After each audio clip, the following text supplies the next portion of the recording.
Mi gente. Hola, hola, hola, What hola. up, what up, what up, what up, what up, what up? We're live and direct. No one's paid attention yet. We literally just went live 2 That's seconds the ago. word. But we here. We in here. We're here. We're letting some people trickle in. Salute, my friend. Salud, salud. What are you drinking? What are you drinking tonight? Pineapple margarita or something. That it was Oh, in a can, but one of those fancy can things. I understand. I'm drinking bourbon straight with a little bit of ice cubes. Nice. Uh, Nice you know, cubes. represent the West Side. Representing the West Side. What up, everybody? Tuning in, checking out the live stream show, Hip Hop Can Save America. I'm your man, Manny Faces. I'm joined by Mr. SK Silent Night. What up? What up? What up? And we're pre-show bantering while people check in. Tonight, we got some good stuff tonight.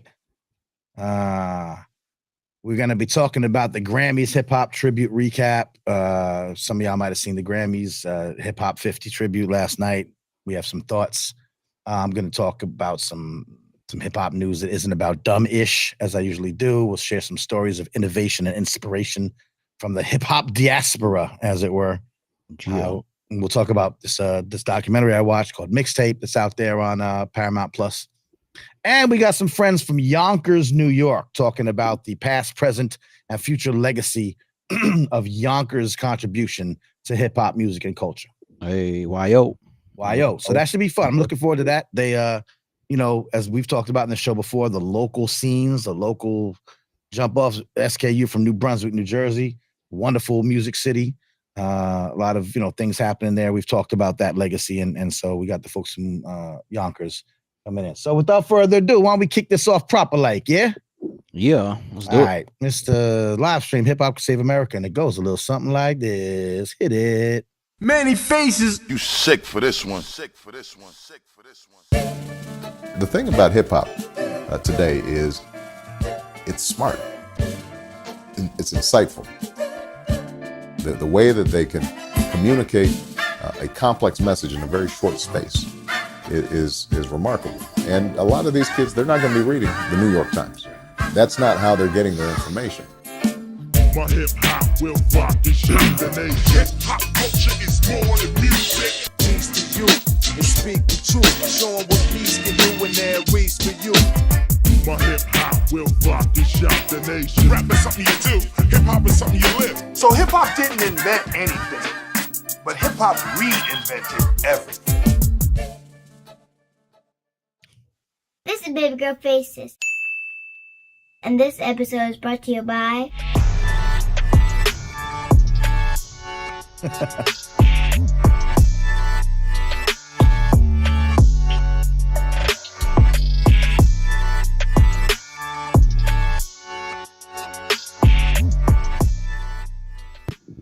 Yes, indeedy. I'm loving it. I'm loving it, Manny. Like You my got intro. the new the new updated intro. Yeah. Updated intro. Baby Girl Face is making her appearance. The new updated. She has teeth now. In the old one, she was half of her teeth are missing. I was gonna say, who is this? I haven't seen Baby Girl Faces in a while. I guess I'm like, oh, yeah. grown ass girl faces. Yeah, Yeah. Nah, she's chilling. So, what we're doing tonight. Once again, bear with me as we're working this new system, but it's coming together nicely. Tonight, we're going to talk about the Grammys. Did y'all watch the Grammys? Are you in the chat?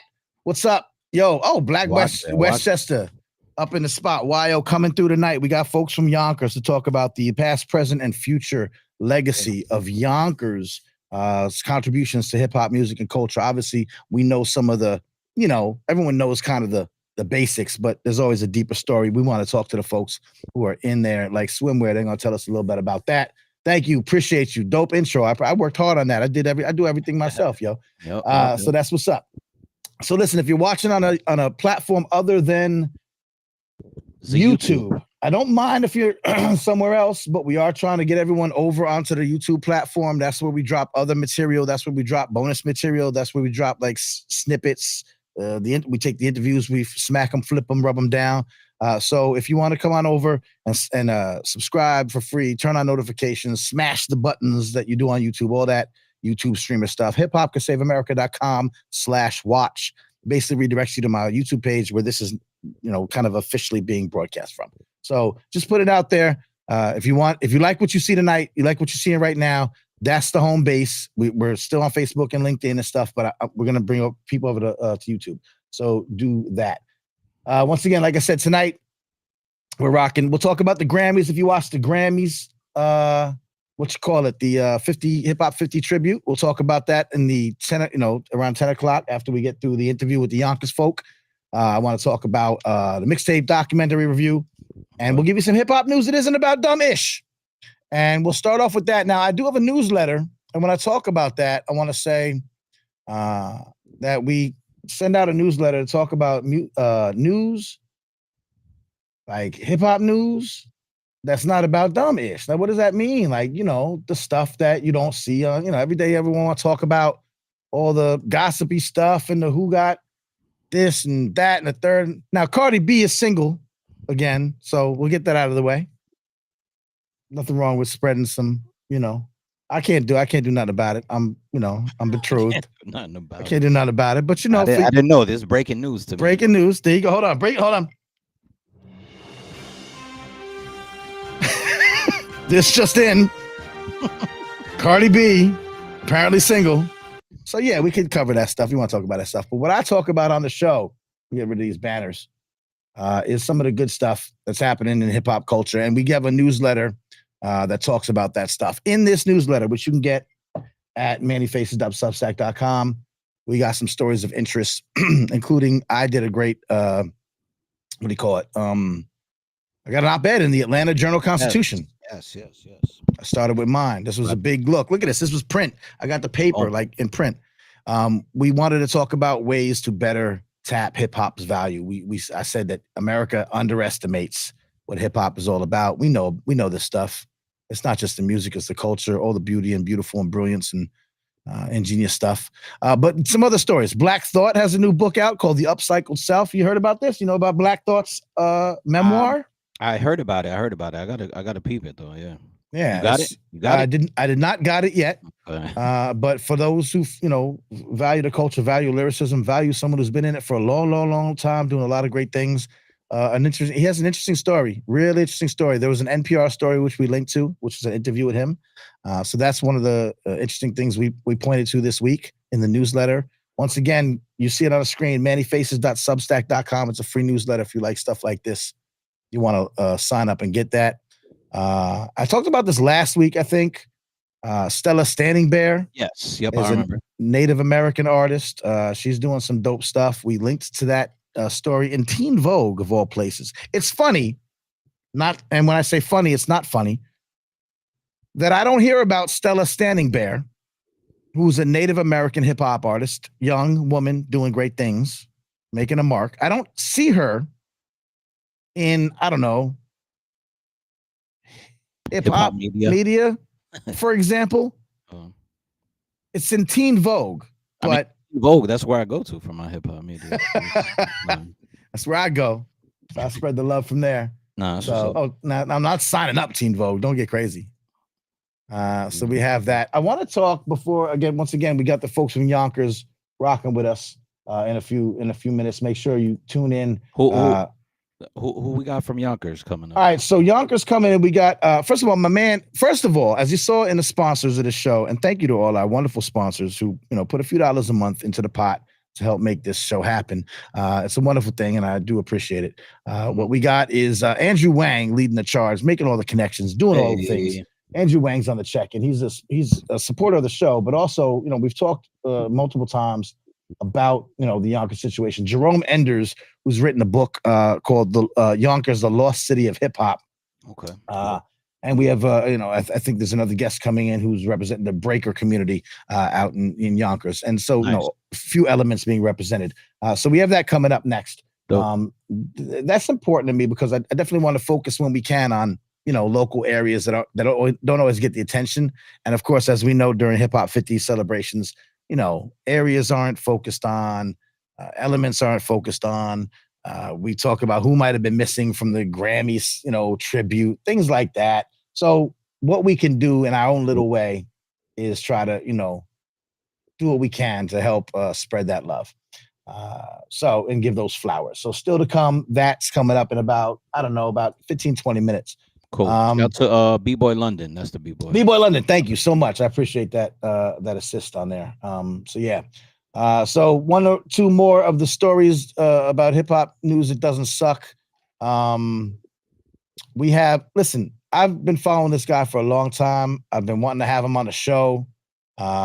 This brother right here, Andre Leroy Davis. I don't know if you know. Y'all remember the Source magazine? I know we got watchers and listeners, and I hope we get all generations, but I know we got some folks, with hairs like mine.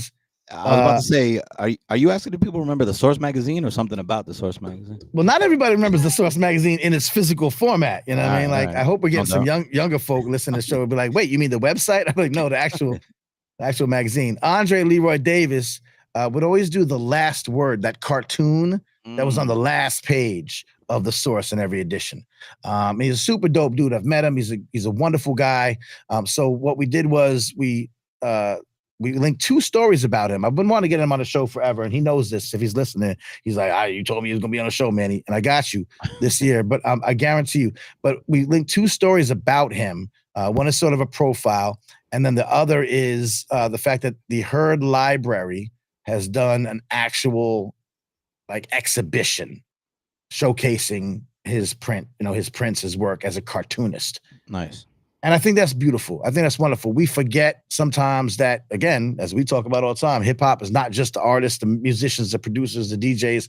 It's the artists, the visual artists, the graph artists, but also the cartoonists, right? That are as hip hop as anybody. So I was really happy to see this. So we've linked two things about Mr. Davis's work in the newsletter. So please, if you get a chance, I know sometimes you're watching a show and you're like, I ain't got time to go do the thing, but just come back, watch it on the replay, and get the link, mannyfaces.substack.com.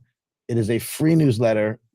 There's not a whole lot of people spreading because again, I'm finding stories in Teen Vogue. I'm finding stories in these random places. That's what I do. I scour the net and I make all this stuff, accessible for everyone. So if you like what you hear and you want to hear more stories about how hip hop is wonderful and not about, whether Cardi B's single or not, which is not an insignificant, piece of news, I might say. We all need to know, but there's other sites for that. And this is not what our show does. So True. What I want to do every show is hopefully drop something new, like a book or a thing or a movie or whatever. And so this show, before we get into the folks from Yonkers, I want to talk about a documentary that I saw. I saw this a while back. It's been out for a minute, a couple of months, I think, on Paramount Plus. And I didn't get to. I was watching it on a plane, and I watched half of it. And then I said, let me watch the whole thing. And I'm like, okay, this is actually pretty good, and I should tell the people about it. So again, you're not going to hear about this. You might have heard it fleetingly from somewhere else. It's a movie. It's a documentary called Mixtape. And it's about the history of mixtapes. Well done. It was put together. Well done. Streaming on Paramount Plus. Here's the trailer. Let's watch the trailer together. How about that? Shall we? We shall. Let's do it together as a team.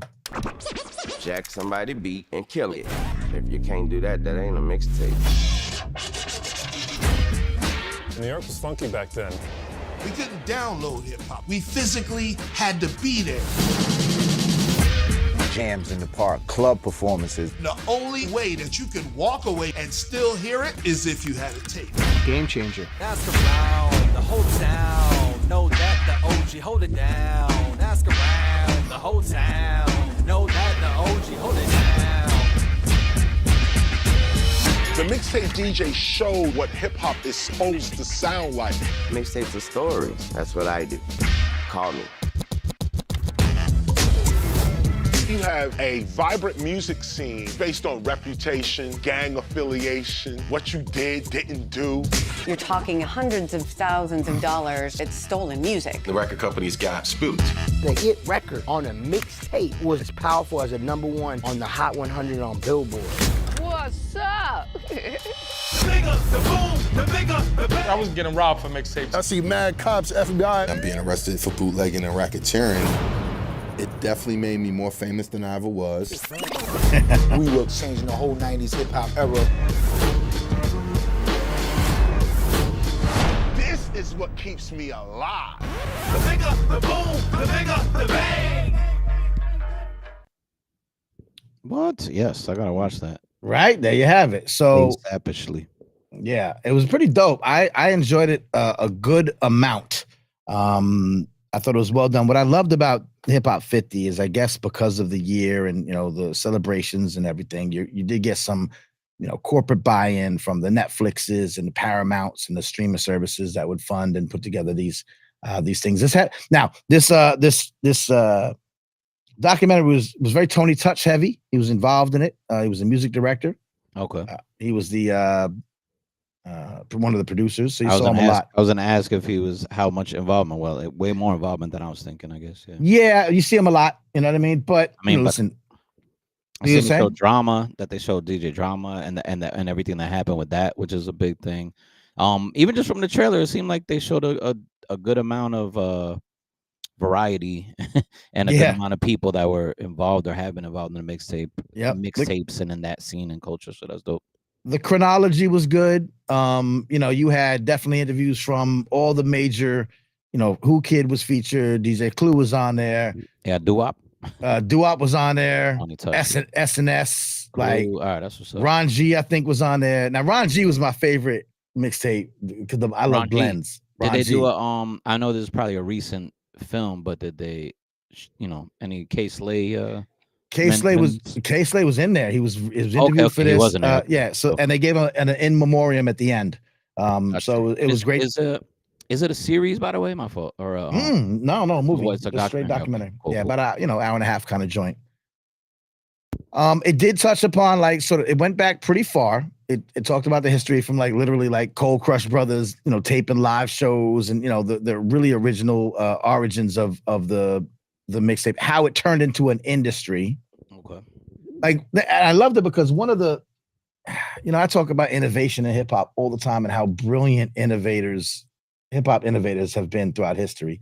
And I do a whole talk. I do keynote speeches that talk about tech and all these brilliant things that we've done, that we've seen happen from hip hop kids figuring out something and just taking off with it, creating an entire industry, creating entire economies. You know what I mean? And mixtapes is one of the biggest examples of that. It's an amazing story. How big it got, to the point where it got to be too big, as we know from the DJ Drama, Don Cannon, FBI raids, and all that stuff. It got too big. So it's a brilliant story. Now, why does this matter now? I mean, we're looking back at it. The mixtape game doesn't exist like it used to, although some would say the evolution of it is interesting. I like to connect the dots between the mixtape game and streaming services and, the Spotify's. And I don't think one happens without the other, through the years. So that's an interesting, history, where you are now, where you've been. But I think that points to how can we continue to innovate outside of the confines of what we're supposed to be doing? Yep. You know what I mean? And I think mixtape DJs were exceptional because they were artists and business people. They figured out these two ways, hustlers and doing it illegally and whatever, but in a way that, really changed the music industry like nothing had before. In fact, some ways, I don't want to say destroyed the music industry, but certainly flipped it on its head. You know what I mean? So I feel it. Were you on any mixtapes when you were? For those that don't know, Silent Night's been an artist for a good long time, done great material. Please look him up. Silent Night, Night Like the Chess Piece. Raucous, one of the Raucous 50. So you were on Raucous Records briefly before Raucous Records folded.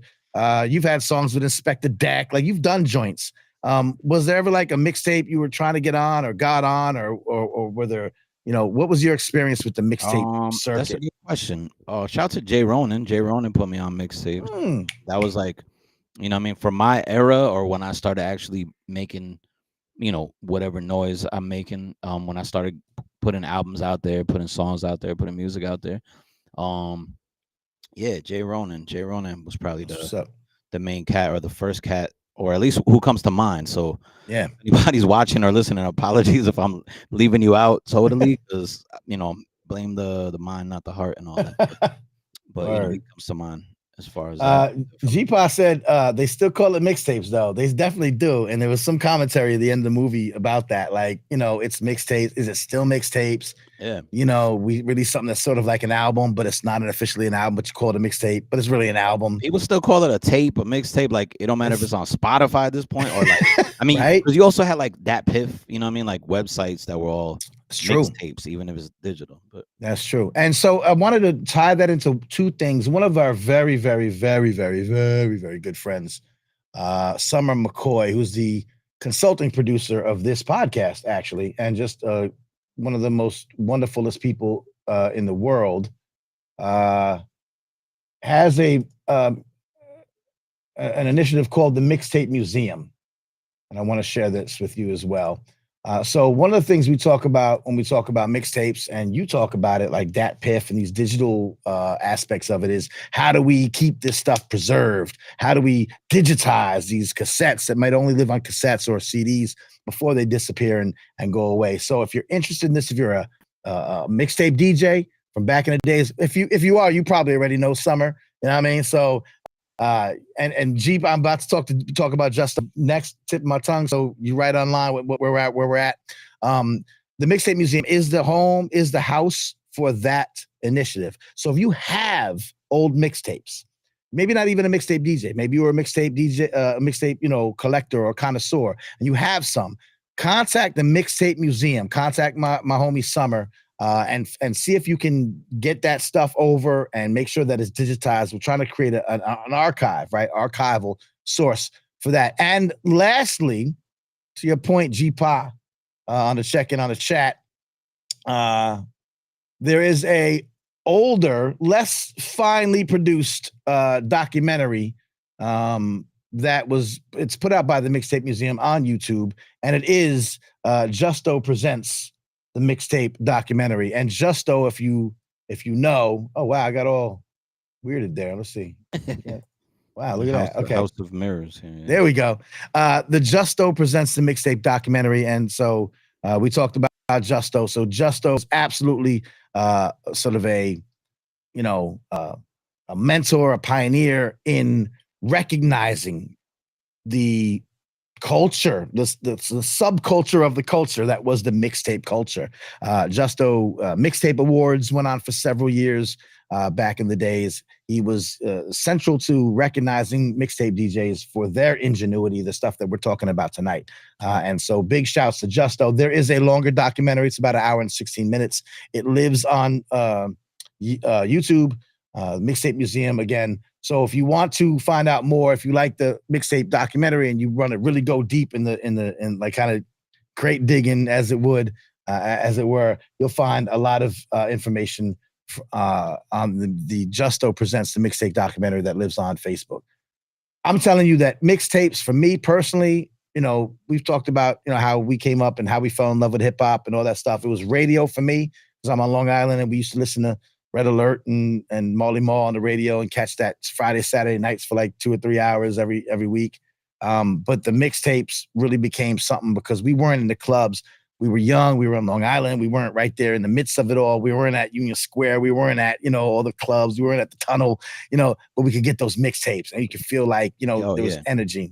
I mean, being young, you're not going to any club, even if I was in Manhattan or Brooklyn, Staten Island, everywhere, like, not being able to go get into anywhere yet and all that. I mean, right. That's how I found out about many, Cannabis when he came out on the Clue tapes when he was right. When he was just first hitting.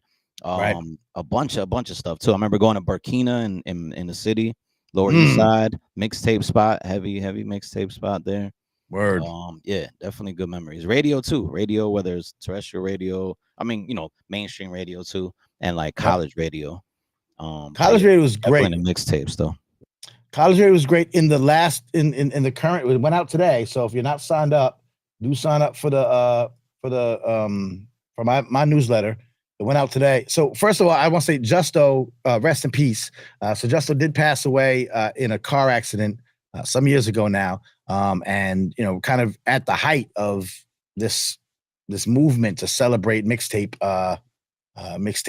culture. And so tragic.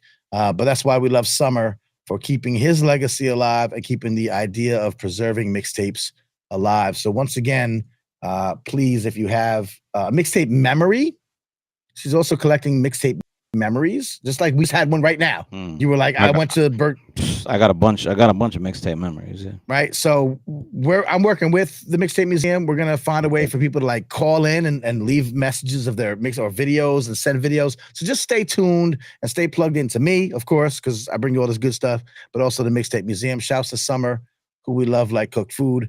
And then again on the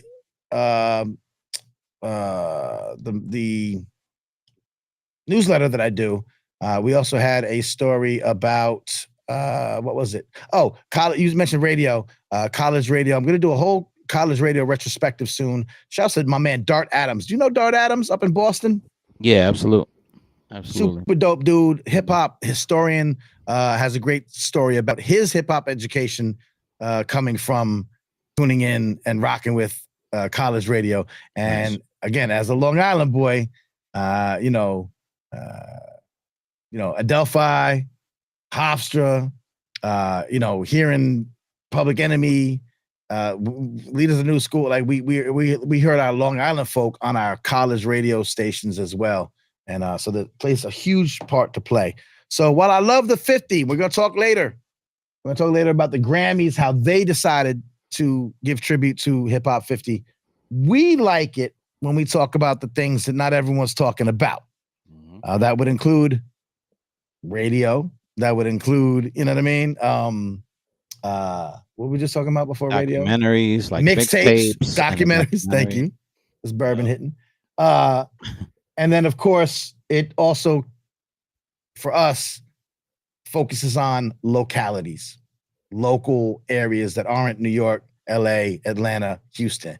Subdivisions, side, situations. You're from New Brunswick, New Jersey. You told me when we talked before that artists who are rocking the East Coast, especially, would come through. And if you hit Philly and then you hit New York, you're probably going to hit New Brunswick on the way up, in between. I mean, certain artists, a lot of it is skipped for sure. But I mean, true indeed. You know what I mean? Definitely goes straight from New York to Philly. Yeah, but to a degree, certain artists definitely, pass through real quick, either hit up a radio station, at the time when there was radio shows, like shouts to WRSU and the Core, when there was dope hip hop radio shows out here, maybe stop by and do something like that. Or sometimes, do a little gig in between. Yeah. Right. And then of course you had a bubbling scene that was, coming up in the area that either rocked there and then went out and spread their wings, or, just kept it local, but kept it funky. New Brunswick was a hot spot for that stuff. Yeah. Yeah. Definitely had a popping scene. Absolute. And with that, we have decided tonight to feature some of our good friends that we've heard about for a while. Now, I'm going to throw this in right quick to say how we like to focus on our local locales, because we got Yonkers coming in a few minutes. I'm from Long Island, and this was one of the things, the little rants that sparked this idea of let's give some shine and give some flowers to those areas that don't always get the shine and the flowers, but deserve it, just as much. This is how it started. This is where it came from. Y'all remember this? So Yonkers, New York. And again, I love this because, we talk all the time about local hip hop. Natalie Cruz says Yonkers is in fact another country. It really is. It's like not even New York. It's like Long Island. Like, first of all, Long Island, Strong Island, where I used to rest, has an incredible history of hip hop. Like De La Soul, Rakim, Keith Murray, K Solo, EPMD, Bismarck. Long Island goes hard for hip hop, but it's not the first place you think of. But if you investigate it a little bit, you say, oh my God, yeah, they're not as, as any one particular borough, but they're pretty right up there. Yonkers is the same way. Yep. Rock Marciano, 100%. Come on now. Leaders of New School, Busta Rhymes. Yep. Long Island go in. Don't let me talk about our friends Mecha Godzilla and the Monster Island Czars. Like, come on now. We can go deep. Me. I'm a product of Strong Island. Me. Don't forget me. If you like me at all. Black Westchester shouts JVC for us. Hell yeah. Hell yeah, Strong Island. That's what's up. And talked about college radio like WBAU. Absolutely. It was WBAU. Somebody on there, I don't know, was it? That wasn't a Half Pint Show. Where's the Half Pint Show was out of? Somebody owes me an album. Remember you call in and be like, oh, call in and we'll give you an album. They never sent you the album? Never sent me the. Oh, shit. Oh, pardon my language. AJ Rock in the building. Salute. Come on, man. I got your vinyl up in this piece. We've talked before, AJ, man. We've talked before, sir. Wild Man Steve, shouts to the whole crew.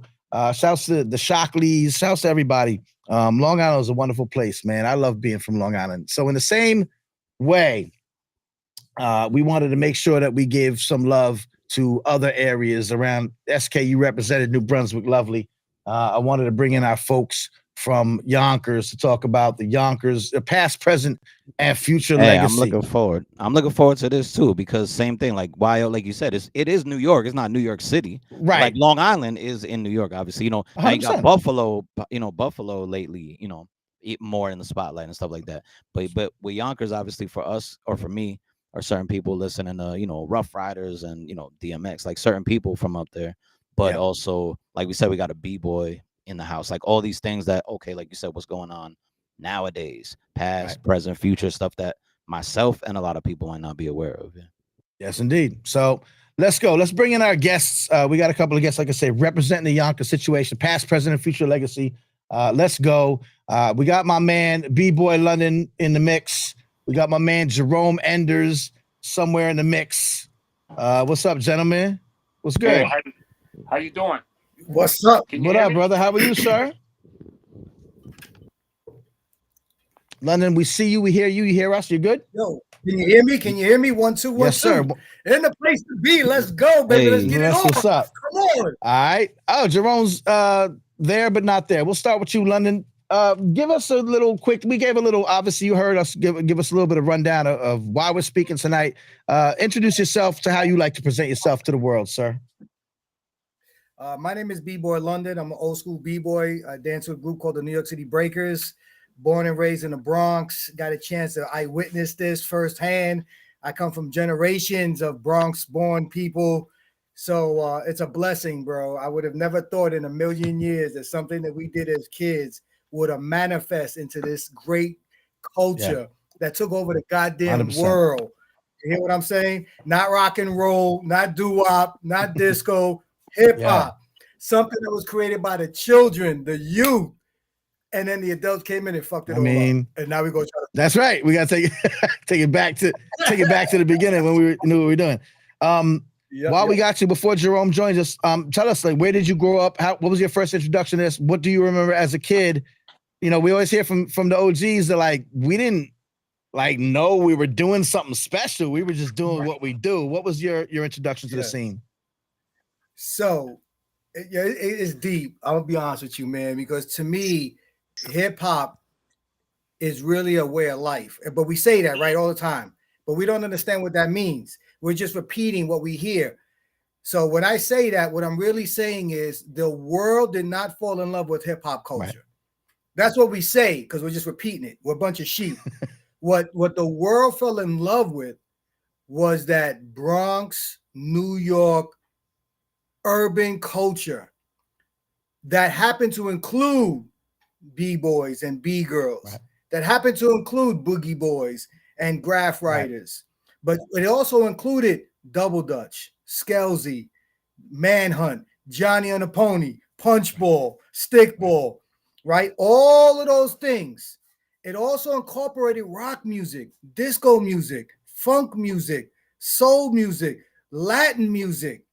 And what happens is that when you take all of these different ingredients and you throw them in a pot, man, you're going to make some flavorful stew. Yes. And that's what we have now. We have so many flavors from different walks of life, from different economics walks of life, just different entities coming together to create something that nobody in the world wanted to acknowledge or be a part of in the very beginning.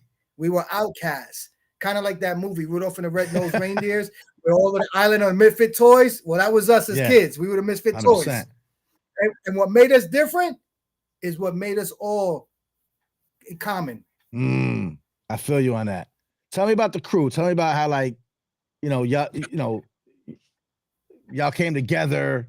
This is, you represent a reputable, very legendary group of cats. How did that happen? How did that evolve to like just random folks doing things, and then it became a thing?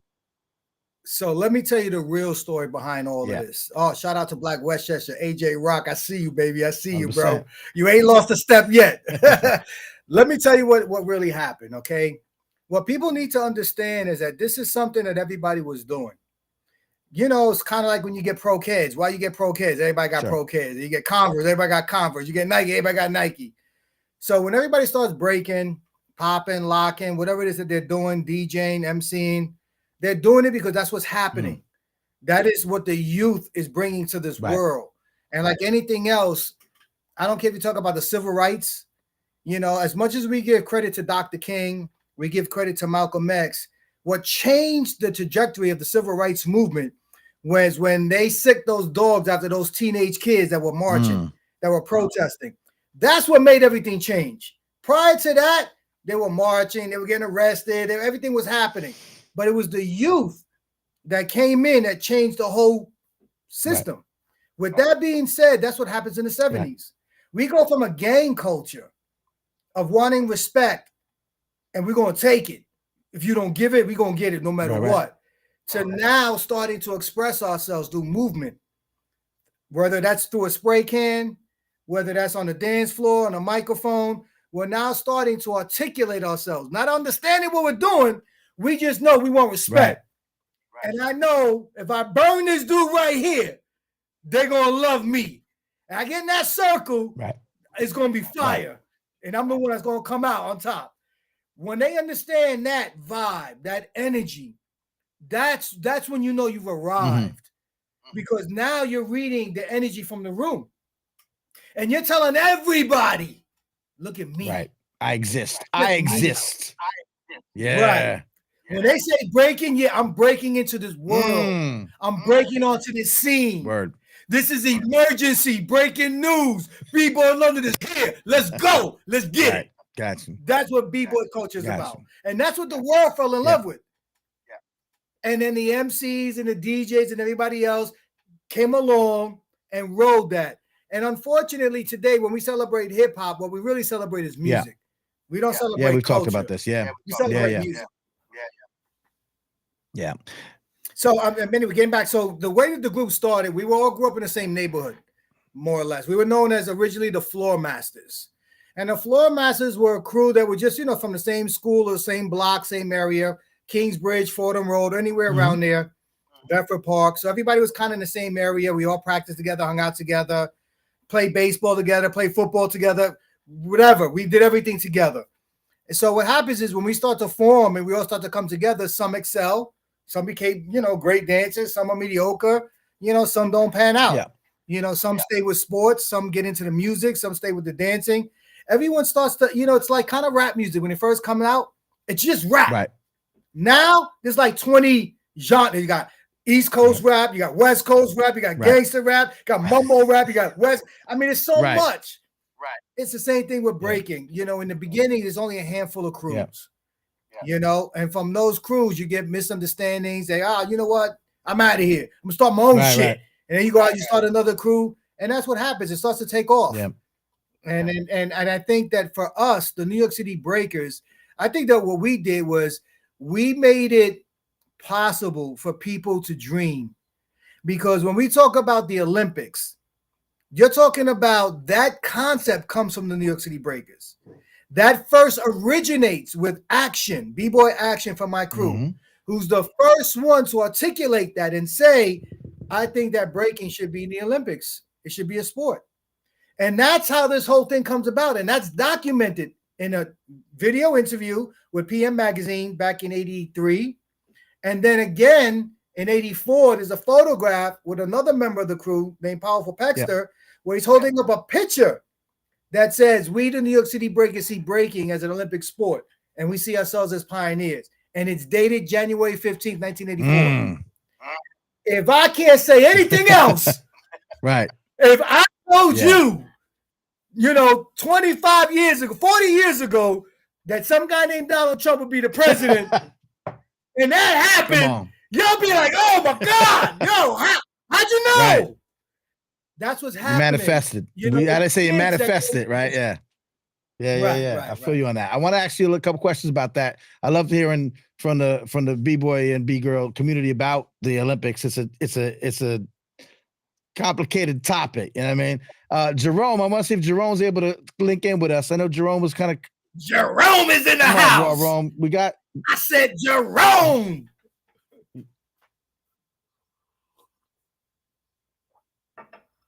I see video. I see we have some technical things happening, Jerome. Just want to check if you're able to check in with us.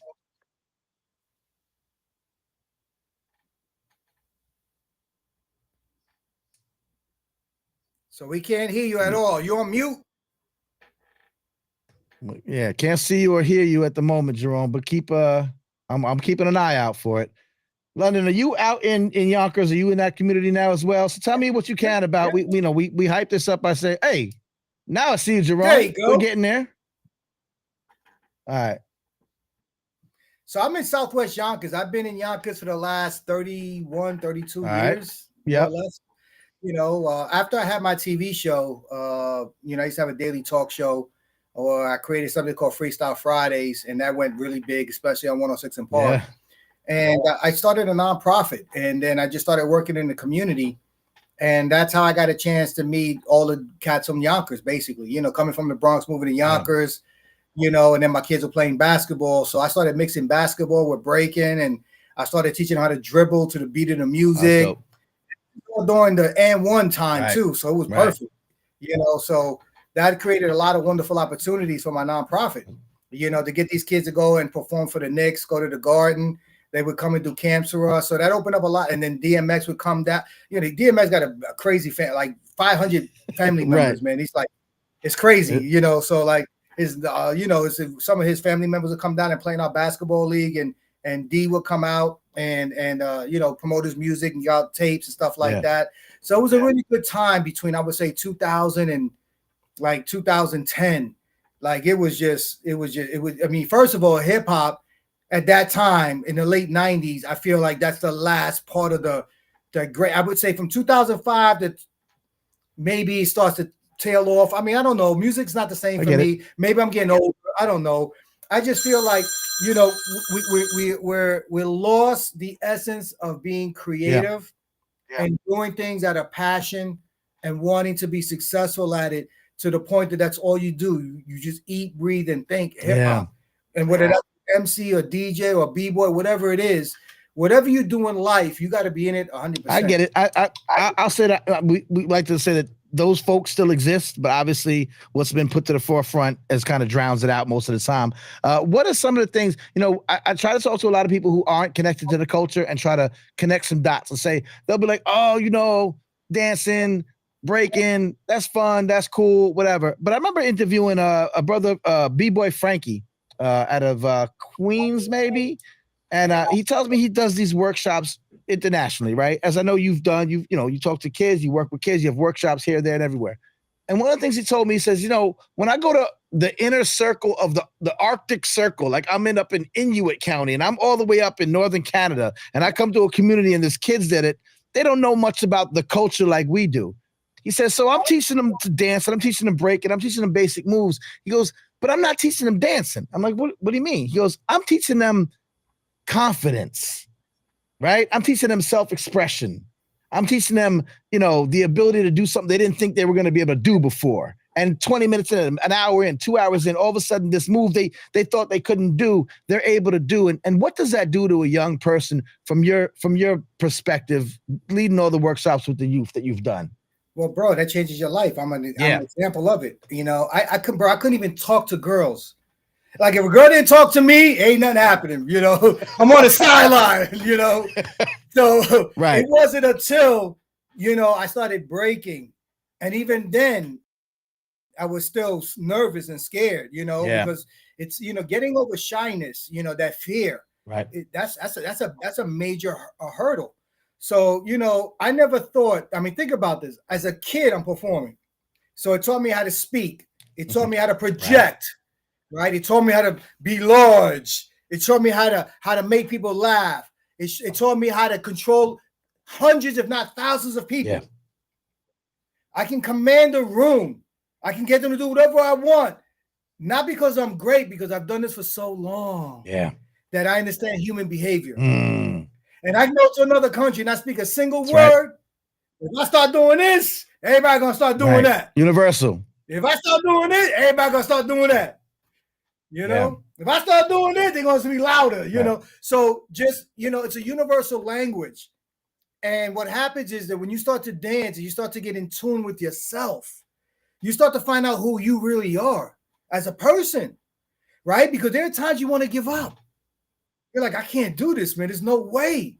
Now, the question is, do you give up? You're going to find out something about yourself. There's going to be times you get in that cipher and you get smoked. Right? And you're going to have to get up that next day and look in the mirror.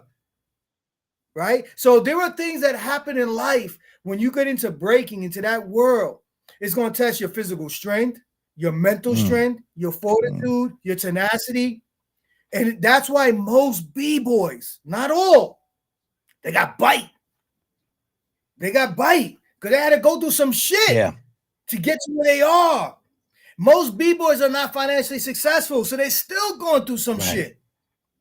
And out of all of the elements, that is the one element that can't seem to make the money. MCs obviously make a gazillion dollars. Even the DJs, they become producers. They're getting publishing money. Writers, whether they're doing tattoo, whether they're doing their own gallery. You know what I mean? They're making man, everybody's making money but the B-boy. He the only one. He out there starving. And still dancing in the streets. I want to know how we'll get back to this Olympics talk. I wonder if that's going to help or hurt.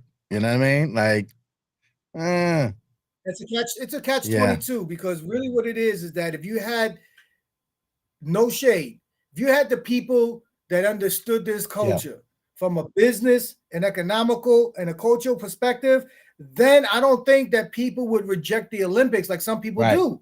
Because they look at it like, yo, that shit is whack. You ain't got the real dudes running that shit. You got a bunch of ballerinas. You got a bunch of dudes that are phony, that are not. Nah, we're not going for it. So that's what's happening. Now, as a businessman, if I'm in that situation, the first thing I'm going to do is I'm going to try to make it legitimate. So you know what I'm going to do? I'm going to call the New York City Break and say, yo, since y'all came up with this idea, y'all need to be a part of this Olympic stuff. Plus, y'all are pioneers. Y'all did some shit. But instead, you want to just phase out because you want to put your own stamp on it. Right? You want to put your own perspective, what you feel hip hop. I get it. And what I tell people is, how the hell you going to tell me what hip hop is? I lived it. You only read about it, heard about it. Like, you can't tell me nothing, man. I'm born and raised. I feel you. And that's one of the things about hip hop is there's also like, you know, this thing where it's like everyone's experience is different. And as long as you're authentically connected, it's authentic. But it could be different, you know, from where we talk about where we come from, different places, New York City, Atlanta, you know, the connection to hip hop culture is different, but no less authentic. But you got to be authentic. It's a larger conversation. I want to make sure we're able to continue that. I appreciate your perspective on that. I want to check in with Jerome and see if he can hear us and see us and feel us and taste us and smell us. Yeah, I can hear you. There we go. Oh, now we're cooking. Yeah, there we go. Yeah. Now we're cooking with grease. Jerome Enders, sir, the author of the book Yonkers, The Lost City of Hip Hop. It's a pleasure to have you here. I'm glad we're able to connect. Yes, I'm happy to be here. Well, we ain't lost no more. That's right. Can I add on to what y'all was saying earlier? Add on to what y'all tapes? 100%, brother. The floor is yours. Okay. When we talk about mixtaping, mixtape was very part of our foundation from the very beginning. Mixtapes was the foundation of Yonkers hip hop history. Group here, I don't know if you can see it well, but they called the Together Brothers. They called the Together Brothers. Originally, they was called the Bedrock Crew. I say the first tier, they was there at the foundation. They was from Cottage Gardens. The Bedrock Crew or the Together Brothers consisted of Lord Davon and Devastating, or they was the Green Brothers. And then you also had a guy named with them when they was the together the Bedrock Crew. But to the point with the mixtape, the Together Brothers, their mixtapes were so profound and so impactful. The lyrical bar for Yonkers. So one may ask, when you hear our music mixtapes, and we're known for bars, whether it's Kiss, D blocking them, or whether it's DMX, was set many years ago by the Together Brothers. Okay, and that's history that's known throughout the town. That's indisputable. And that came back way in the 70s. And what's interesting about the Together Brothers, they brought consciousness into the mixtapes. What I meant by that is they were to talk about killing. They was called the Together Brothers. So they was bringing community together through the mixtape and music, and not just that lyrical content. They had bars. They let us know to be smart and drop some science in the lyrics. And also on mixtapes, circulated throughout Yonkers, throughout the project, throughout the streets in the 90s. And, and we used to hear those things. And to add on to the tape stimulated myself. Raw Rome. Now, the only reason that I'm in 2023, 2024 is from mixtapes. I didn't make no commercial hit. You hear me? So when they give me my props and they say, I set the foundation, that came from mixtapes. That came from mixtapes. I'm not what we got going on. Yonkers all city of hip hop authentic, because I rep that's no longer going to return ever. It was based on mixtape. I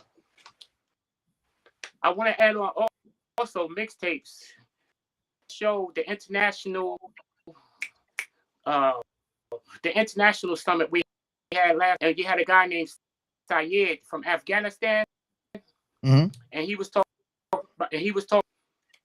He liked the foundation of music coming from America, but he liked the collective music that made sense, and how he used music in Afghanistan and throughout the to deliver a message. Well, that's how the essence building our foundation in the music corner through the consciousness. We had that element in our mixtape, and we had that element of our music. Yeah, no doubt. So honing in on Yonkers itself, this is great history. We don't know about the Together Brothers if you're not from Yonkers. You know what I mean? It's like I'm a Long Island guy, so you'll hear of folks that didn't make it to the big scale, but were certainly instrumental in developing the sound and the ambiance of Long Island hip hop. When you say Yonkers, what differentiated it from being sort of outside of New York, but still having its own thing before the names that we recognize today, before the DMXs and the D Blocks and all them? What was the thing that was pop? Was it the mixtapes? Was it a live event series? Were there some promoters? Like, what was the scene like before? All the above. It was all the above, because you had with the breakdancing to catch that energy. What B-Boy's talking about. This particular magazine, one of the first hip hop magazines to come out, Fresh magazine. Yonkers Practitioner. That was my first cousin. He's called Boogie Tron. Okay, he was one of Say the name again. Say the name again. You got chopped up. Say the name again. Boogie Tron. Called himself PCP Star Child, but he was Boogie Tron. All right. It was this the magazine, and this is, you can't really see it, but right.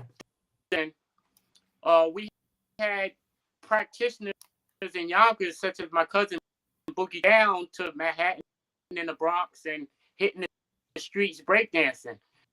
And he had to be in the mix to catch the attention to make it on this particular one of the first published.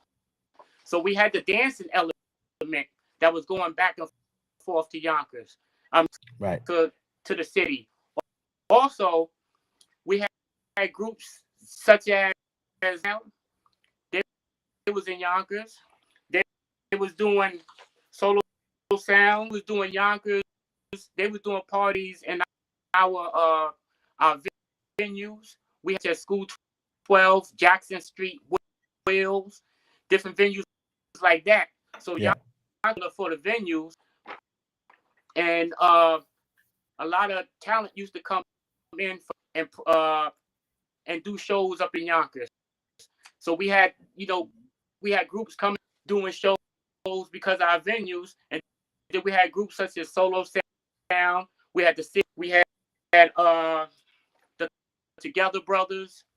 Yep. We had MC. Say it again. The Imperial JC. The Imperial JC. Okay. Herculoid. Yeah. Imperial JC was one of the original Herculoids. Okay. But then at a time, his family moved up to Yonkers.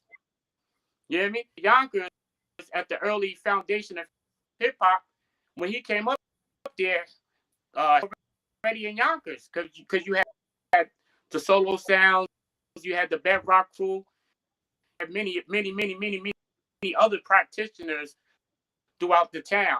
So we had that going on simultaneously. And I like to say this, that the Bronx was like a nucleus, but you had practice, and it was just germinating all over. Just like spilling over. It was like spilling over, and you're right there. So you're right. All over. Yeah. G-Pod talking about, you touching the Bronx. Right, you're right there. So you're gonna get some of that. And that's going to be, like I said, Long Island, we were like a couple boroughs away. So it took us a little longer.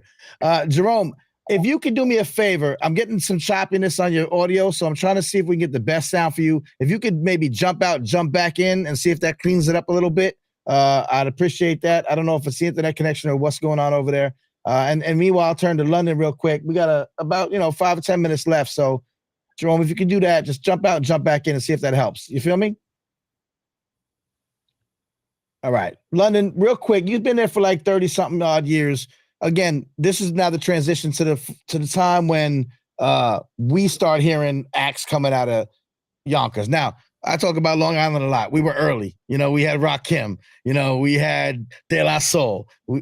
That's the God right MC, there, right? We had like some Rakim. I don't care what nobody says. If you're not saying Rakim is the best, you don't know what you're talking about, man. No disrespect, man, but bro, I'm sorry. No, go ahead. Touch on we take Rakim praise here any day. Man, let me tell you something. Let me tell you how this goes down, okay? So the reason why Rakim is the greatest of all times, I don't care who you talk about, Biggie, Tupac, Nas, whatever, is because when those guys are in their prime, the next best MC, you can argue is just as good and not better. Feel you. Who's better, Tupac or Biggie? Right. You can argue. I guess you. Yeah. But when you talk about Rakim, there ain't no fucking argument. Right. You talk about if this is a school grade, you talk about he's an A+, the next best MC might be a C. Got you. It's a good point. It ain't no neck and neck. It ain't no who you think. It ain't no Ali Frazier. It's Mike Tyson. He knocking out all bums. I feel you on that. I appreciate that. That's a good way to look at it. I feel you. When that's 100%. When you are coming up, so again, you're there in Yonkers and you're seeing everything is popping around, but now Yonkers starts getting some big names too.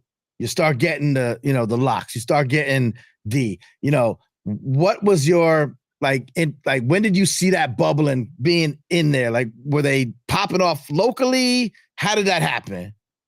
So here's what's happening in Yonkers back then, and even right now as we speak. We got a real dope art scene. That's what I want to know too. 100%. It's just that what's happening is that you know, people need to understand the economic situation of just city life, city living, right? So that city life, that city living, and yeah, all right, Big Daddy Kane, I'll give you a Rakim a little bit. I but saw nah, that coming in. You see that too? Yeah. He's not fucking with Rakim. But Stylistically, he might be he ain't the C. He might be a C+. I mean, I would have given a B+, but it's more like it was more like style, substance, right? You know what I mean? I get it. I get that. I mean, Big Daddy Kane definitely, definitely one of the top dogs for sure. Right. But I just think that Rakim was so far ahead of everybody else. Transformative. Yeah. All right. We're not gonna get into the top five discussions, AJ. We're not gonna do that tonight. What we talk about? Oh yeah, so the art scene is crazy. So the problem with Yonkers is that the lifestyle here is hard. It's hard, man. You need like 7 jobs. Like them streets is rough. It's not easy. It's not easy living. So a lot of dudes gotta hustle. If you living in here, you hustling. Unless you got some career job, you a plumber, electrician, you got to have something. Otherwise, you struggling. You can front all you want. It's a struggle out here. So now you got all these great artists that are struggling. That's why you don't hear about a lot of them, because they get caught up on the scene. Now, if the situation was a little bit better out here, where you have more opportunity, we had a little more relief, then I think you'll see Yonkers bubble up even more. Because the artistry out here, bro, there's so many talented people. Not just, I mean, singers, rappers, poets, producers, like dope. Like, damn, why you ain't signed? Like, what's going on? It's crazy. It's just a lack of opportunity. That's all it is. And that's like that, not just for Yonkers, but just people in color in general. That's really what it comes down to.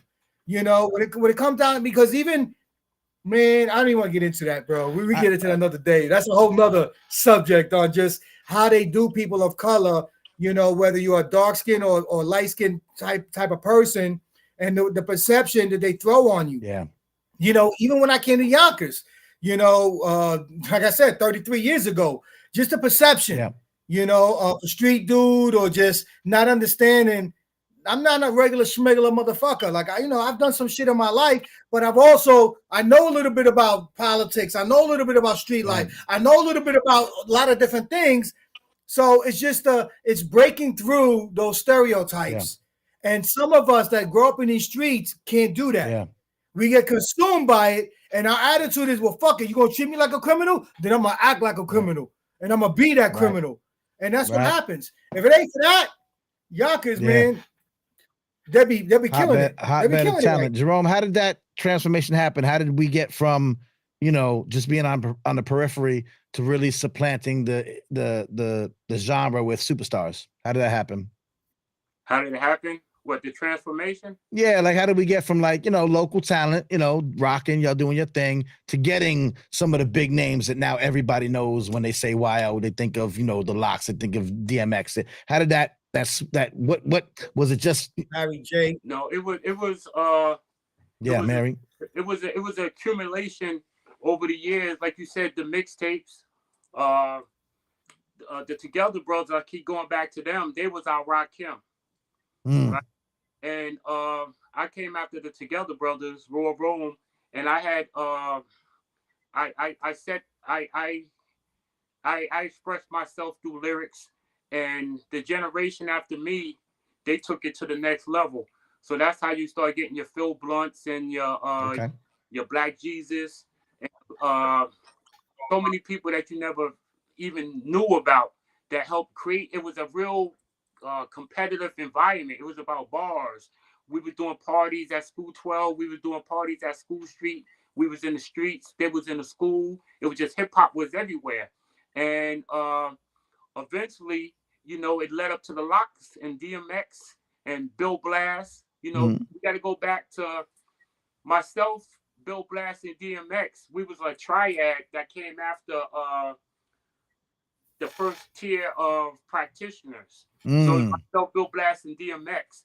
And we was very competitive. And you'll hear about the School 12 battles with DMX and School 12. They was battling. So hip-hop was all over Yonkers. And then eventually it caught the eye of the Rough Riders. And then the Rough Riders came in and they developed DMX. I mean, DMX was developed already. He was already developed, but right. Brought him into the mix. Yeah, they took DMX and he went to that level. The Locks, Mary, what was happening is we was in the 90s, late 90s, we was creating so much positive energy with our music. We had a club called Authors, and we had Coogee Rap, KRS-One, whoever was popping, they was coming to Authors to perform. And that was the premise pretty much of which launched it. It happened right under people's noses. Right. Yeah, it happened right under people's noses, just like that. So that particular energy, DMX, Bill Blast battle, the late 90s, and once X got on, once the Locks got on, once Mary got on, that caught the attention to the hip hop. Yeah. You know what I mean? So Mary was very instrumental in. It's kind of like the liaison, right? Like kind of bridging that gap. Yeah. Yeah, Mary. And what's interesting about Mary is I got in my book, it's just called Mary J. Blige, The Visualization Story. Now Mary grew up in Slow Bomb, and we talked about Trev Hollywood, that worked with Whitney Williams. He grew up in Slow Bomb. But what's interesting about Mary is I used to see Mary, and she used to sing the same group of records over and over and over again. And she always used to say that she was going to make it as a singer. And she used to visualize. And this is based on a real story through my own eyes. That's why sometimes I can't believe what I saw, because this happened in my own lifetime. Mary actually visualized, and then I see her materialize. In time. You know what I mean? And this was a practice that was going on before it was branded. Before this thing called visualization. Right. Manifesting. Yeah. It turned into a big branding, thing now where everybody's talking about it. But when I look at it, what was going on back in the projects, she exercised that practice, whether unknowingly. Wow. And I seen that manifest. That opened the doors. Yeah, and at Mary, in Slow Bomb, also in the book in the visualization story, it talks about Styles P cousin named Mushy or Michelle. We all used to gather there, and that's where I first met Styles P and Mary Blige at the same time. So the relationships that we build, setting the foundation in the music, it was out of love because there was no economics there at the time. Right. Well, at London, you were saying before, you're just doing what you do. And now you see this economics and like, oh, how can we tap in? How can we not get taken advantage of? And how they say, how Jay says, I'm overcharging them for what they did to the Cold Crush, right? You try to find your ways to get in now. Listen, we're running short on time. I don't want, I'd love to talk about you all night, to you all night. This was super important to me because, like I said, I'm from Long Island. We don't always get the respect we deserve. Yonkers don't always get the respect they deserve. Outside of the big cities, sometimes you forget, like, we contributed to this thing too. The last takeaway is, first of all, Jerome, your book, Lost City of Yonkers, Lost City of Hip Hop. What's the one thing that people are going to really understand once they consume the whole book about Yonkers and its connection to hip hop? And then London, I'll let you take it out with the last word after that, and then we'll head out. Jerome, what you think people are going to take from your book and why people need to read it? What they get from the book is a brief little comprehension of the past, present, and the now. Because it touches on the late 70s, that time, the practitioners. It talks about the venues, and it talks about a bunch of individuals that most people would never heard of. It also got some documents, some flyers in which individuals could see, okay, Bam Bada used to come to Yonkers, Banana Joe, the Furious Five. They just get a chance to see history real time. And it's archived. It's not just saying that we had them there. they could actually see, you know, those old flyers there, and then they could see what you was talking about earlier, what led up to the Locks and DMX and right. It's not like they came out overnight. Like there was a whole right. To read about some of the individuals prior to and what was going on, give you a little visual of that space back then. I love it. I love to see it. London, you talked about it a little bit real quick. You still out there, right? Both of y'all are still out there. What's the next chapter looking like for Yonkers? I know it's rough and tumble. Everything is, we're not living in fairy tale lands even today. But, what does it look like now? Is there an improvement to the art scene? Is there an opportunity with Hip Hop 50 and the microscope that's put on, and maybe some more things are happening, or just in general, who are we bigging up in the Yonkers scene and making things happen? Well, a couple things. Number one, since breaking is in the Olympics, we're going to be introducing breaking as a league in the public schools. Okay. So just like you have basketball, just like you have baseball, now we're going to have breaking in the public schools. So that's what's up. I like that. Okay. Yes. Yes. So I'm excited about that. I'm excited because we have an arts district here in Yonkers that we're building up, where you have a lot of writers, artists get a chance to showcase their work. So that's pretty exciting. Yep. But I just wanted to say one thing that I want to make clear, that, when we talk about Yonkers, sometimes people get it, like they get it twisted, like, oh shit, Yonkers just popped up. People need to realize that people like DMX and the Locks, they've been putting in work. They've been out in these streets battling club after club, project, basement, rooftops, going, for years. So by the time they run into a group like Rough Riders, they're already polished. That's why when the Locks get introduced to New York City, they're killing cats in New York City. Because they're in battles constantly. There's a whole ecosystem. There's a whole ecosystem going on. Right. Yes. Yeah. And so what happens is Yonkers, unfortunately, sometimes we don't travel outside of our neighborhood. Yep. We get trapped. You go to the Bronx, that's like going to a different country. Right. So we got to expand more. But, a lot has to do with how government runs too, right? Whether it's the public schools, how they fund it, what services they provide, what programs they're offering. Right, all of those things are elements to help raise a child or a village. Right, it takes a village to raise a child. So we have to understand that we have to put these tools in there to help these parents, whether they're single family, whether they're struggling economically.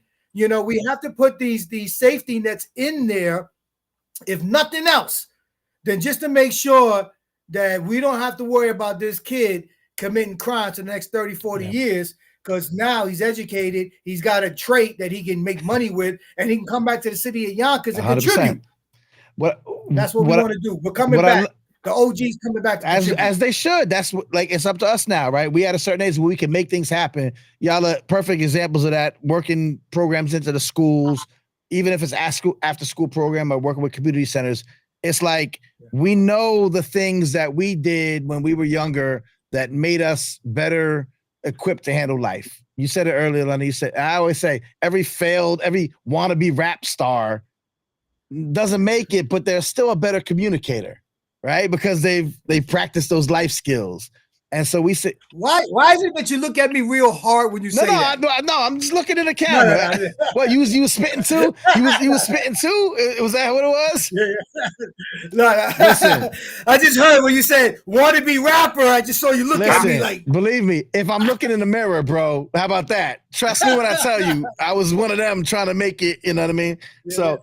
But what we all did, what we all got, and like I said, this is what I love about what you said, is when you're teaching somebody to dance, you're not just teaching them to dance. You're teaching them how to present themselves to the world with more confidence and be themselves. And that's a skill that we could take to the business world. That's a skill we could take to the classroom. That's a skill we take. So all that's valuable.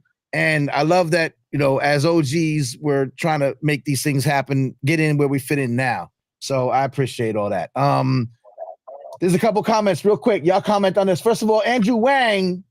Andrew been like plugging. He's so passionate and so helpful, keeping me abreast of everything that's going on. Y'all got a big event happening this Saturday. Tell me about it.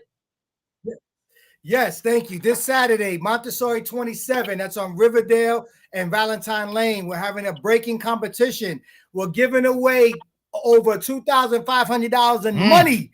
We're just giving it to you, man. Santa Claus is coming early. Let's go get this money.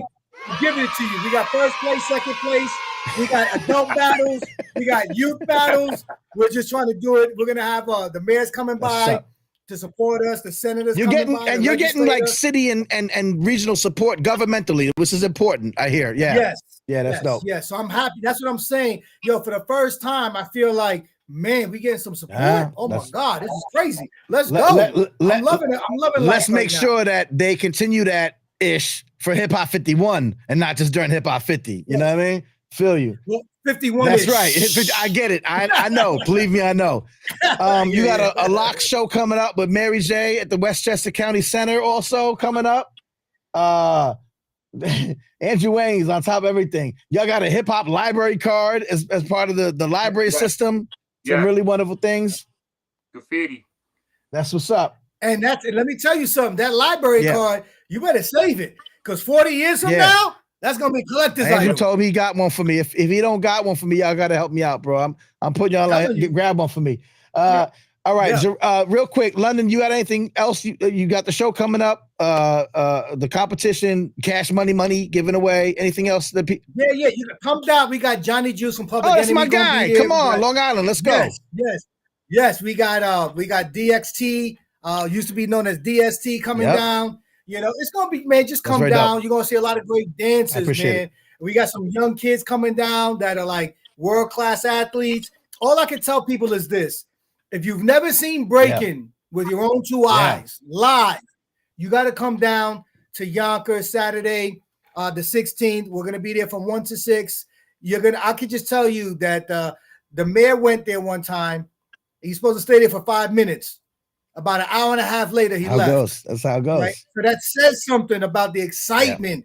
Because you're gonna witness things you've never seen before. I'm amazed, and I'm a b-boy, and the stuff that they're doing today, I'm like, oh my God, what's wrong with them? They're crazy. Something wrong. I know, Jerome. I'll let you check it out. But London, real quick, I was at Freestyle Sessions World Championships out in LA, like a month ago. 100%. I was in heaven. It was amazing. It's beautiful. And we see the kids like, y'all can't tell me hip hop is dead. Stop with your blasphemy. Like, the culture's alive. These young kids are killing it, and they doing stuff y'all never did. You're right about that. They doing some new stuff. It's amazing. It's beautiful. Did you see the kids from Asia? Come on, forget it. 100% worldwide.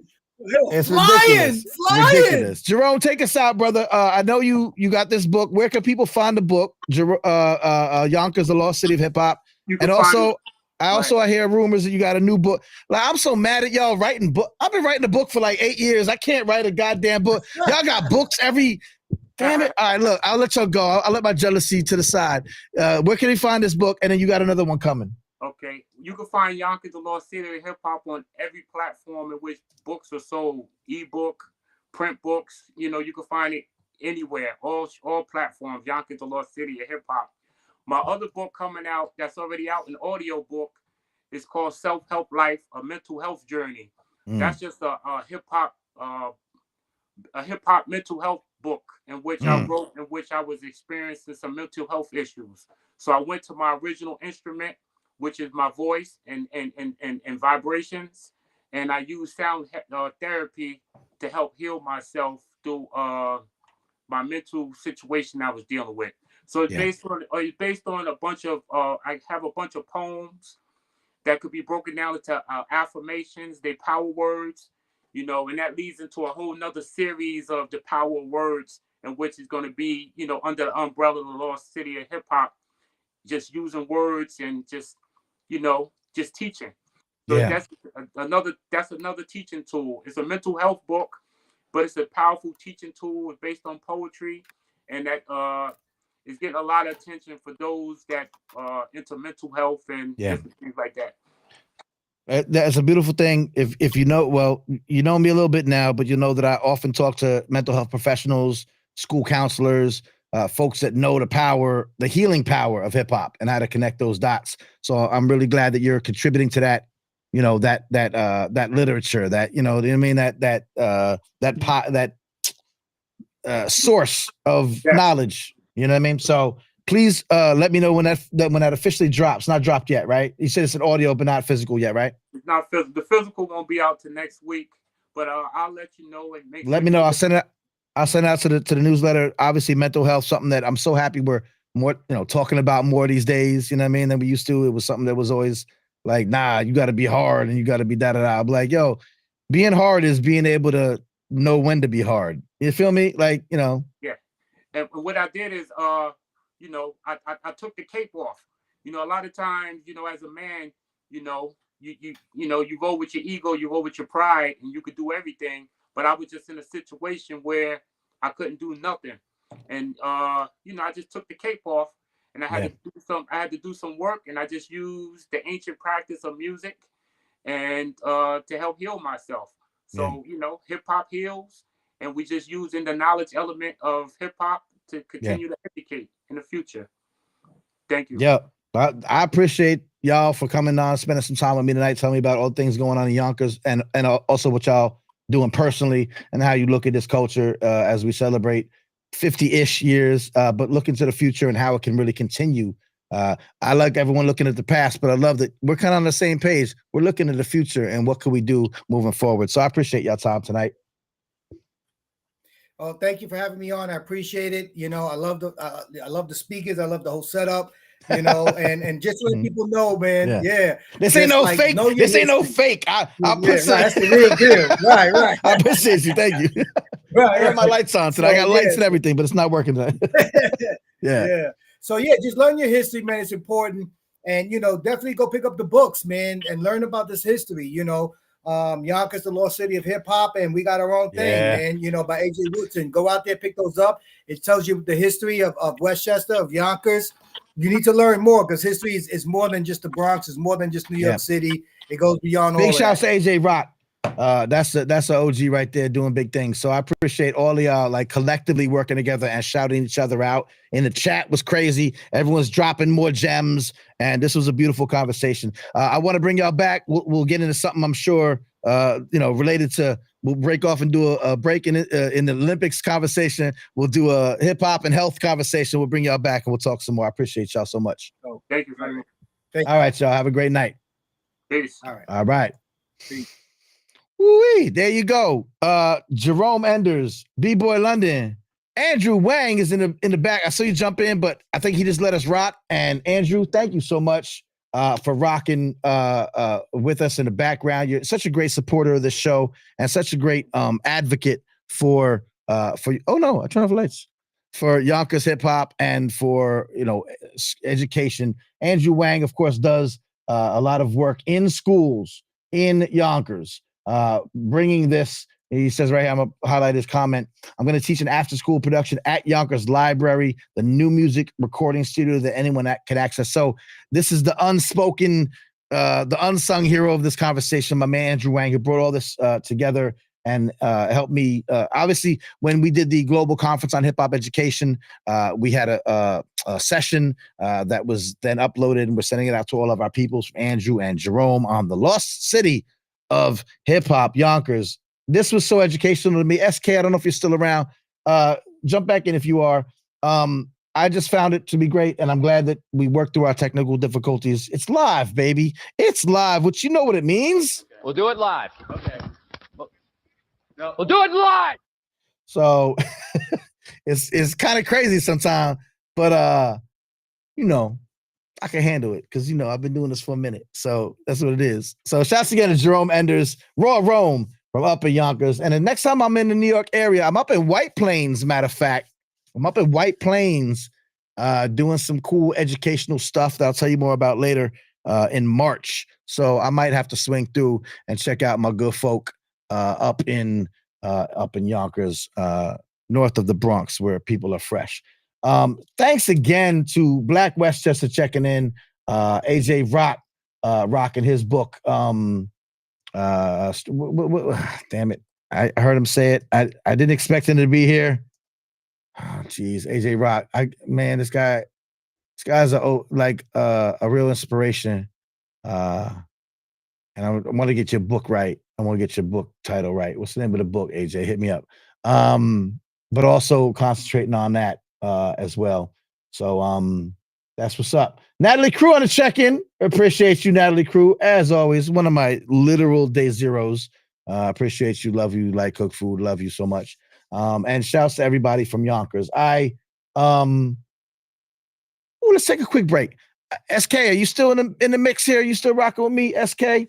Jimmy Stevens, Jimmy, what's up? Jimmy's on the check-in. Bob Knutson, I saw you earlier on the check-in. You got to shout out the people on the chat. This was a great conversation going on in the chat tonight. I really felt it. Did y'all watch the Hip Hop 50s Grammys thing, a majig that they did, the Hip Hop Grammy salute? I'd like to talk about it real quick. Don't forget, if you like what you're seeing tonight, take a minute. You can go away and come right back, but come right back. Don't front. Go to manyfaces.substack.com and you can get that newsletter where we send out information about stuff like this. I don't want to say all the time because I'm really slow about it, but a lot of the time you'll get a bunch of editions. And also help support this work. I know it's the holiday season. We all scrambling for gifts and all that stuff. So maybe it's not the best time to ask, but I'm very, very independent. I won't link up with other organizations or whatever, because sometimes I got to call out organizations that aren't, doing right by hip hop. So what can I do? If you want to support, literally like $5 a month, come on, man. Like, would you not buy me a Starbucks coffee once a month? I mean, you probably would. If I was like, yo, hey, let's go to Starbucks together. And you're like, that'd be great. I'm like, oh, I don't have my wallet. And you'd be like, oh, I'll get you a coffee. Of course, because you're Manny Faces and you're amazing and you do great things. I'd be like, oh, thanks. And then next month, I'm like, oh, I can't believe this happened again. I didn't bring my wallet again. I'm so stupid. And he'd be like, Manny, I got you. It's just a coffee. It's no problem. And then the third month, I'm like, I forgot my wallet. You'd be like, okay, now you're playing me. Now it's stupid. So, but for now, what we can do is just, if you want to help, if you want to support this work, patreon.com/MannyFaces. This stuff costs me money, so much money. But I'm doing it for free. I'm not charging nobody. But if y'all support it, maybe we can grow and do some bigger things. So that being said, in 3 minutes, we're coming back. 3 minutes. And we're going to talk about the Grammys 50, Hip Hop 50 celebration. My man Silent Night is back. We're going to talk about it. You probably need to use the bathroom. So I'm allowing you to go use the bathroom, class. But if you don't have to go because you've been carrying your phone around and you watched us while you were on the bathroom, which is weird, but we all do it. So I guess it's fine. But if you're just I'll give you something to look at, even if you're waiting for us to use the bathroom and come back. And that's called the bathroom break. So watch the bathroom break. We'll be here back in 2 minutes and 53 seconds. And we're going to talk about this Grammy celebration and see if they did it right. Because you know how the Grammys do with hip hop. And they don't always get it right. Did they get it right? Y'all tell me. Let's talk about it. 2 minutes and 53 seconds. Don't go nowhere. Natalie, I love Natalie. She goes, my Italian ancestors did not die for y'all to be drinking Starbucks. Neither did mine. Not my Italian ancestors either. We're drinking espressos and whatever. Anyway, bathroom break. Let's go. Running back to you.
I would say it's the best bathroom break in all of streaming history.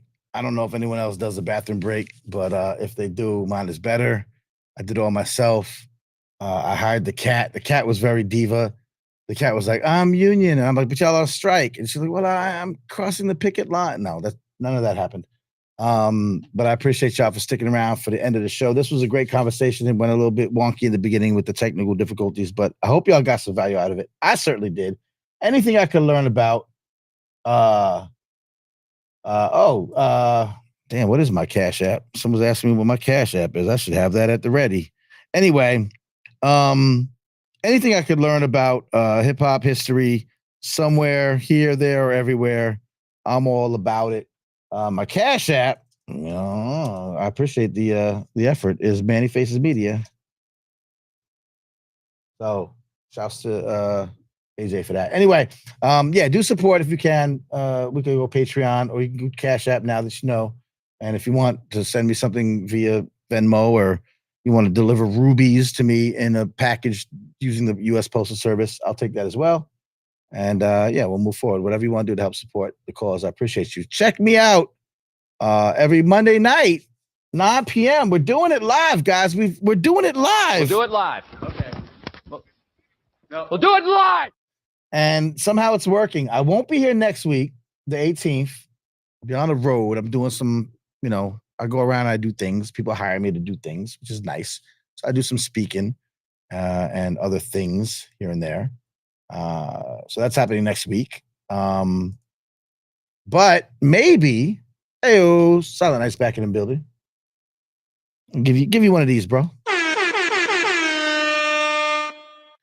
But maybe the next Monday, which is Christmas Day, will y'all actually tune in and rock with me Christmas Day night? Date night. I don't know. Christmas date night? We have a date? That's nice. Date night. That's pretty cool. I would do Christmas Day night. We tend to do Christmas Eve around here. 9 p.m. Christmas Day. Yeah. We can do that. Like all our big stuff is Christmas Eve. What up, Jim? You know what I mean? Yeah. I feel you. Jimmy in the house. Jimmy Steffens in the house. What's up? Yeah. That's we'll see. I don't know if I could be here, but I could be in the chat. We'll see if I'm in the gift giving mood. We'll see on the 25th. After that, it'll be January 1st, which is New Year's Day Eve. New Year's Day night. Yeah, right. New Year's Day night, which I may be on the road. I haven't solidified my New Year's plans. Y'all y'all solidified your New Year's plans? Me? No. Yeah. Talk to me in the chat. What's up? What are we doing for New Year's? Give you something to do. I'm about to go to this Saturday. I'm about to go to Yonkers and get some money because I heard this $2,500. Man, listen, I don't know if I have to actually break or are they just giving away cash? I think you might have to break and win, but all right, that gets a little more complicated. I know. It's a little more complicated. I wish I could be in Yonkers. I didn't have my good lights on all night, but I still look good. Ain't that something? We got to start a crew and practice all week. Go over there and win. You think we could be ready for competition in a week? I'm in the movies. Some movies they're able to. Yeah. Shouts to AJ Rock for contributing to the cause, brother. I see you, and I will turn around and buy your book because I don't like getting books for free. I do like getting books for free, but like not for independent publishers. So I need to know that info, and then I'll spread it. Also, I got a bookshop. First of all, let me tell you, this is for everybody. SK, you know about bookshop.org? I'm very, not that much. Only so it's a website that you can like buy books from, like Amazon. Like if you think you got to buy a book, I'll go to Amazon to buy a book. I'll get it in like 30 minutes. Cool. But that Amazon is the devil. And so you'd be like, I want to, try and find a better way to buy books. Go to bookshop.org. And bookshop.org is basically like, you're going to buy a book, but you're going to get it from a local bookshop, not like the ether, not like the big warehouse in the sky. So bookshop.org is dope. I've set up a shop there. My other podcast that I work with, Uneffing the Republic, they have a shop there. And so I'm trying to like build this beautiful shop of curated hip hop book titles. for what it's worth. But anyway, just something to think about. If you ever want to get a book and you're not worried about getting it overnight, try bookshop.org because it's not Amazon. It'll be directly from a local bookshop, like a small, like it's sometimes a mom and pop or a local bookshop. So I don't know if you get to choose or how it works exactly, but I know that it's not from Amazon and it helps like local bookshops. So bookshop.org. It's a fun fact. I like it. I gotta try. I had another fun fact. What was my other fun fact? I was going to bring it up in a conversation with the Yonkers folk. I don't remember what it was. Dang it. All right. Anyway, so I don't want to keep you here all night, SK. We're running a little bit late. We're not normally on past an hour and a half, but I love that people are still messing with us. I got to try Chuck D and Doodlebug's books on there. Doodlebug from... Yes, Diggable Planets. Diggable Planets.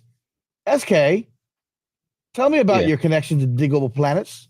That's my connection right there in the chat. Jimmy Stevens. That's the That's right. Dope musician who's connecting us on the low. I don't know if that's public information. I mean, so, I'm I like to I like to pry.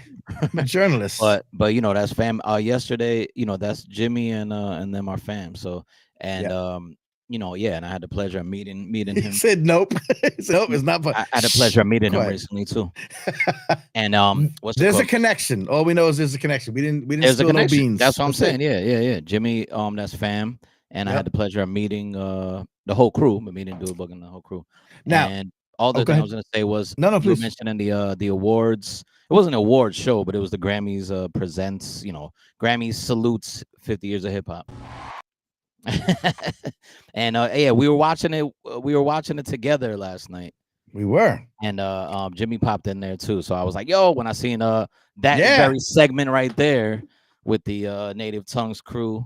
I love it. And Rebirth of Slick came on. So I was like, yo, they in there, Jimmy. Yeah. I mean, how Ladybug still kind of fine. I'm not gonna lie. So that segues nicely into the Grammy salute to 50 years of hip hop. We're showing a little bit of the clips from the video on there. I'm a critic, so I'm always gonna criticize, but I really enjoyed the show overall. I thought it was pretty well done, pretty well put together. What were your thoughts on this event, on this showcase? We give the Grammys a hard time sometimes with hip hop because they don't get it right. And for those who don't know, this is a historical thing here. The fact that Jazzy Jess and a Fresh Prince reunited for the end was one part probably Will Smith PR trying to, use an opportunity to get back in good graces of the general public, but also because Jazzy Jeff and the Fresh Prince were the first people to be awarded the best rap Grammy when it became a category. Also, it was boycotted that year because it wasn't a televised. Like, they didn't take it serious. They kind of put it in, but they were like, yeah, but we're not going to really give you love. We're going to give you a Grammy, but we're not going to put it on TV. So a lot of people including Jazzy Jeff and the Fresh Prince, who never got to accept or perform for their groundbreaking award. Yep. Yeah. So all that was like, there's levels, there's layers, as Shrek would say, to what happened at the end with Jazzy Jeff and the Fresh Prince. Your thoughts on that, SK, my man, my mellow? Yeah, I thought it was dope. I had a good time watching it. I have, me. I don't really have anything negative to say. About like they should have made it 8 hours long and had all of my favorites perform. Like, right? You know what I mean? Like, yeah, it was dope. They did something.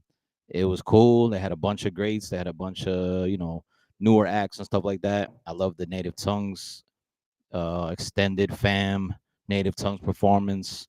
Yep, I thought that was dope. One thing I noted was De La Soul. Now that De La Soul, obviously, rest in peace, Dave.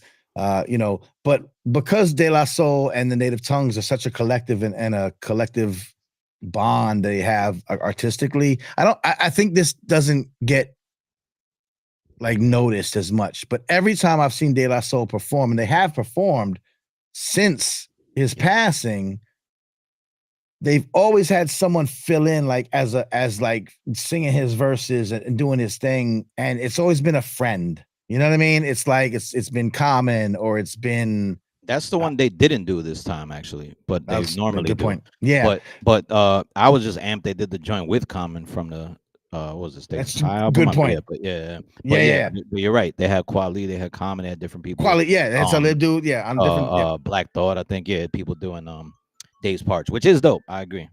That is. That's dope. pretty. It reminds me of like how Wu-Tang has had ODB's son come in and flex. Like, yeah, he's on the whole tour. I saw them. Yeah, that's what I was missing. If I wanted to complain, I'd be like, "Where's my Wu-Tang?"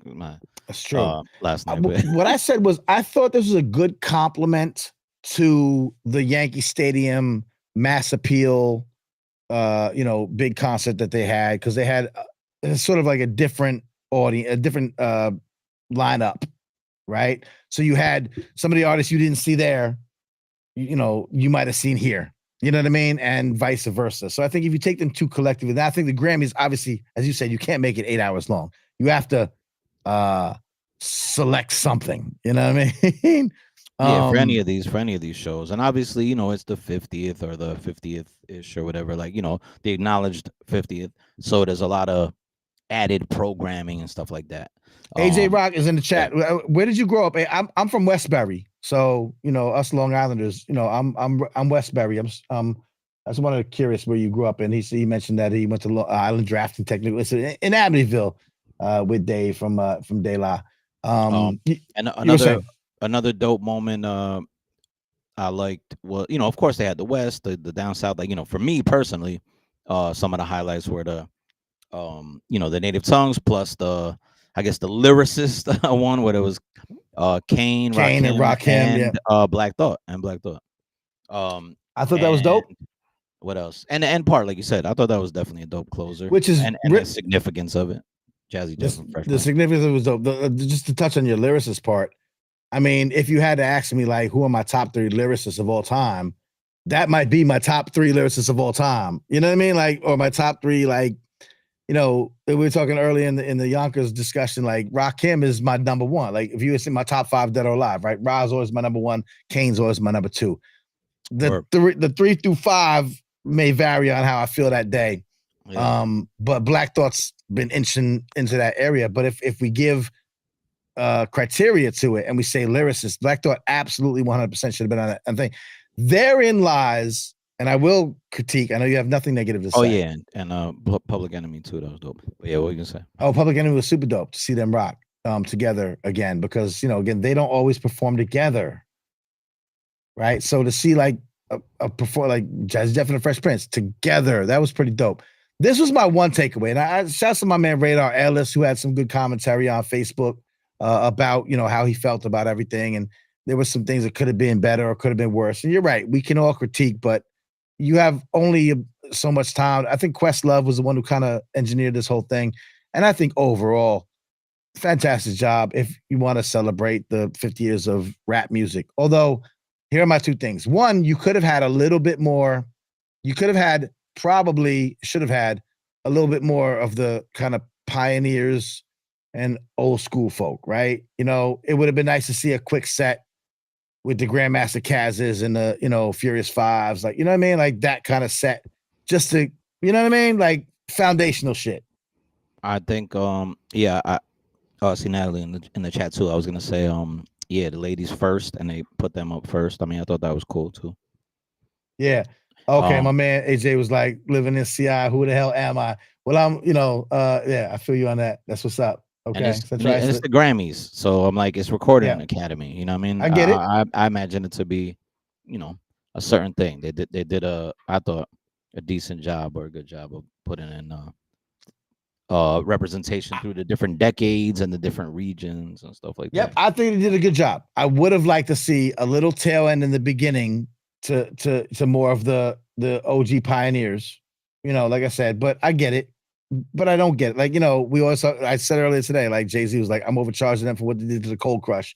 Like maybe they should have had a little bit of, presence, but okay, you can't do everything. The other thing I thought was interesting, and I know that a lot of, the older heads, we have these problems where when we see younger acts intertwine into these mixes, we tend to like, turn up our noses and say, oh, don't tarnish my old school hip hop show with the youngins. I don't want to see Lotto and Coi Leray and, you know, and I think that's disappointing because I think they are part of the 50-year journey, just like anybody else. But also I think that we missed an opportunity. I like the way they try to do like old to the new, right? They try to bridge that gap and say, look, let's get a couple of new folk in there. And that was dope. My only problem, and I have no problem with that. I love Coi Leray. I don't care what anybody say. She's a little star. I love her to death. I think she's great. You know, Lotto and some of the other ones, it's fine. It's all good. I don't care. It's all good. They should be there. What I thought was missing was when you talked about the lyricist segment, when it was like Black Thought, Kane, and Rakim, I would have loved to see a more younger oriented lyricist pop in that set. I think that what we get from the old head crowd, which again, it sounds disrespectful, but we're all, you know, the older set is we don't think that type of thing exists anymore. And I would have loved the Grammys to say, no, here's someone like Saba or, you know, I don't know, JID. You know what I mean? Like this younger artists who still got that, like they still focus on the prowess of the lyrical, spiritual miracle, you know what I mean? The skills. I would have loved to have them. Somebody had like Corday even. Corday would have been a great choice. Definitely a lot of people. Yeah, at one point I was like, oh, what? Like I forget which segment it was. I was like, is that Rock? I was like, no, that's not Rock. Rock would have been great. But again, yeah, like right, I thought certain, you know, but yeah, I agree with you on that. I remember we were watching live chatting about it last night with people, and I was thinking that too. Yeah, but that's all year of the 50th anniversary. Yeah, Natalie Crew, who is this? I try to Anna, yeah. I try to be somewhat like I get you can't get everybody there, and there's conflicts and whatever the case may be, but you could have put somebody in there to show the old heads that. Wait, I did think still spit. It's not the same note, but what Natalie just mentioned reminds me too. I was thinking that too. Like she said, would like to see Burna Boy or international acts bridging the gap or something like that. And I was thinking that too when Akon was on, he was like, oh, that was the other thing. He was like the next superstar, and I thought it was gonna be like Burna Boy or somebody, but I think it was just like his artist. I'm not sure who was the person that. Akon got a surprisingly long run in the show, so that was weird too. That was another like, I could have, you know. I could have dealt with like he had like 4 songs. He did like 4. Is Akon like he's not even like I mean he's hip hop obviously, but he's not like a rapper. Like he's not hip hop to the core. He's hip hop adjacent. So I thought that was a little weird. So I agree.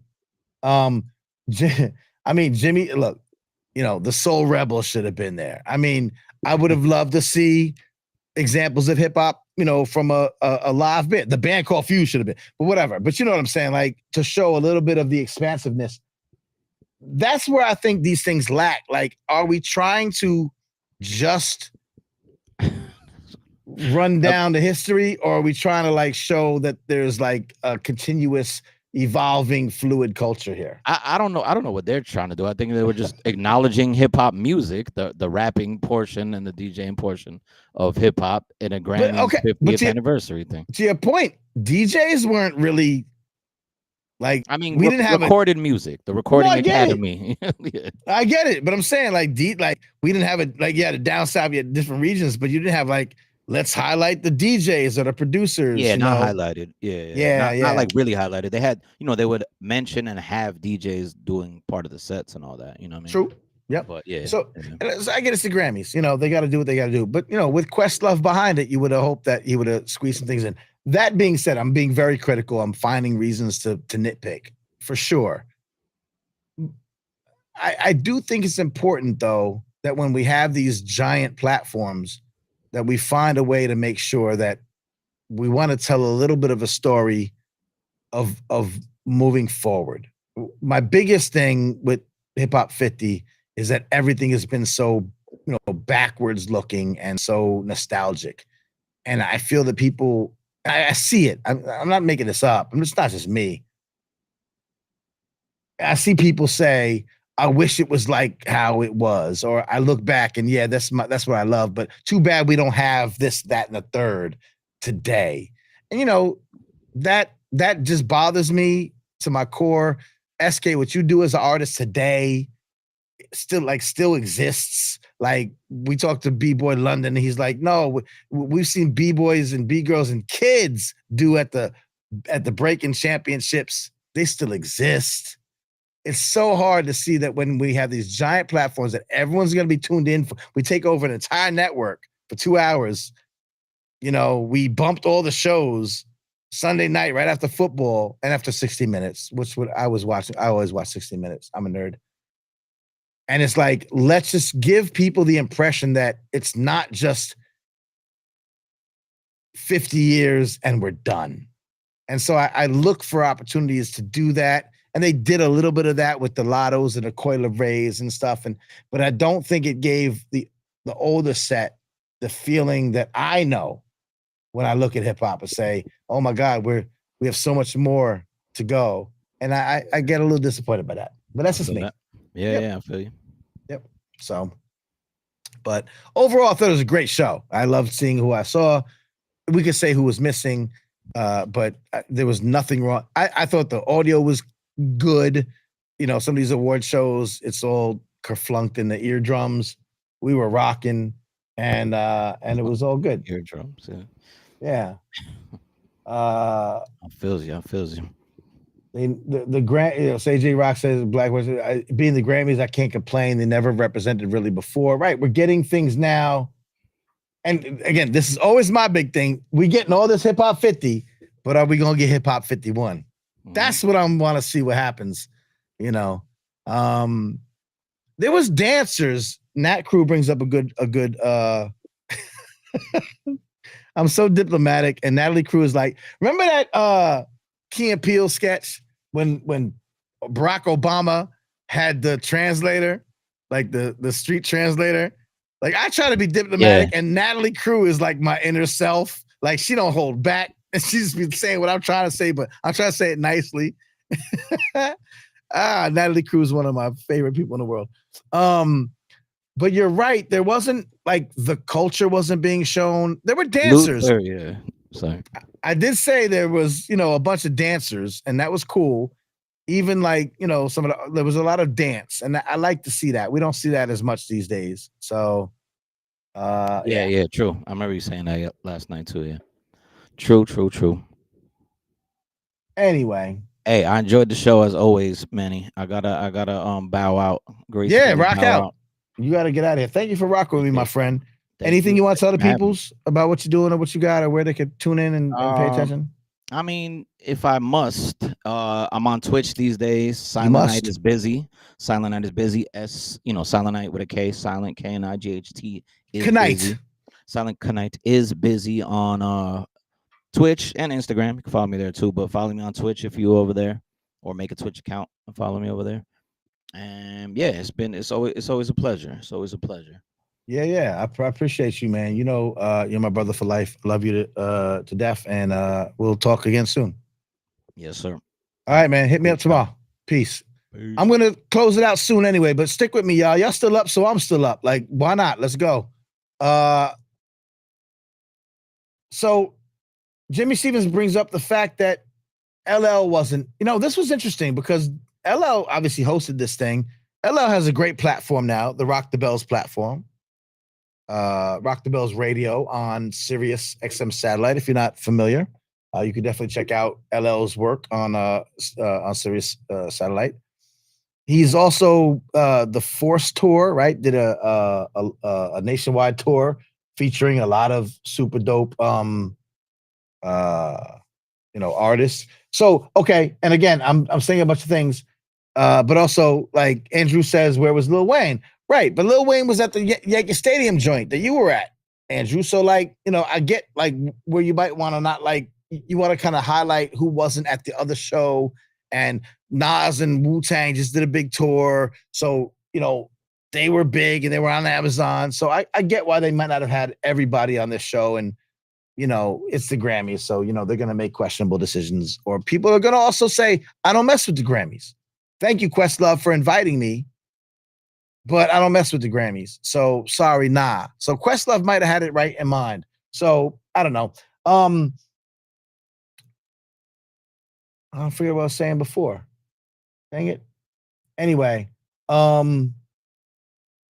There's an MTV event this Thursday. Andrew mentions in my newsletter, which I hope y'all sign up for. It's free. Mannyface.substack.com. I just put up the MTV Unplugged.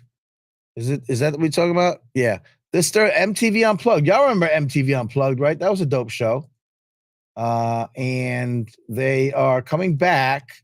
And this one seems pretty dope because it's very New Jersey focused. Some of y'all know I lived in Newark, New Jersey, Brick City for 5 years. And I love Newark, New Jersey. I love Brick City. I love what they're doing. But they're also, so MTV Unplugged is coming back this Friday. No, Thursday. Okay, Thursday, December 14th at 9 p.m. MTV Unplugged presents a hip hop 50th celebration of Jersey's finest. Wyclef, Redman, Queen Latifah. So we're going to see that on Thursday. So, the Grammys can't do everything, but there are other organizations that can, and other things that, look, this ties into what we've been saying for so long.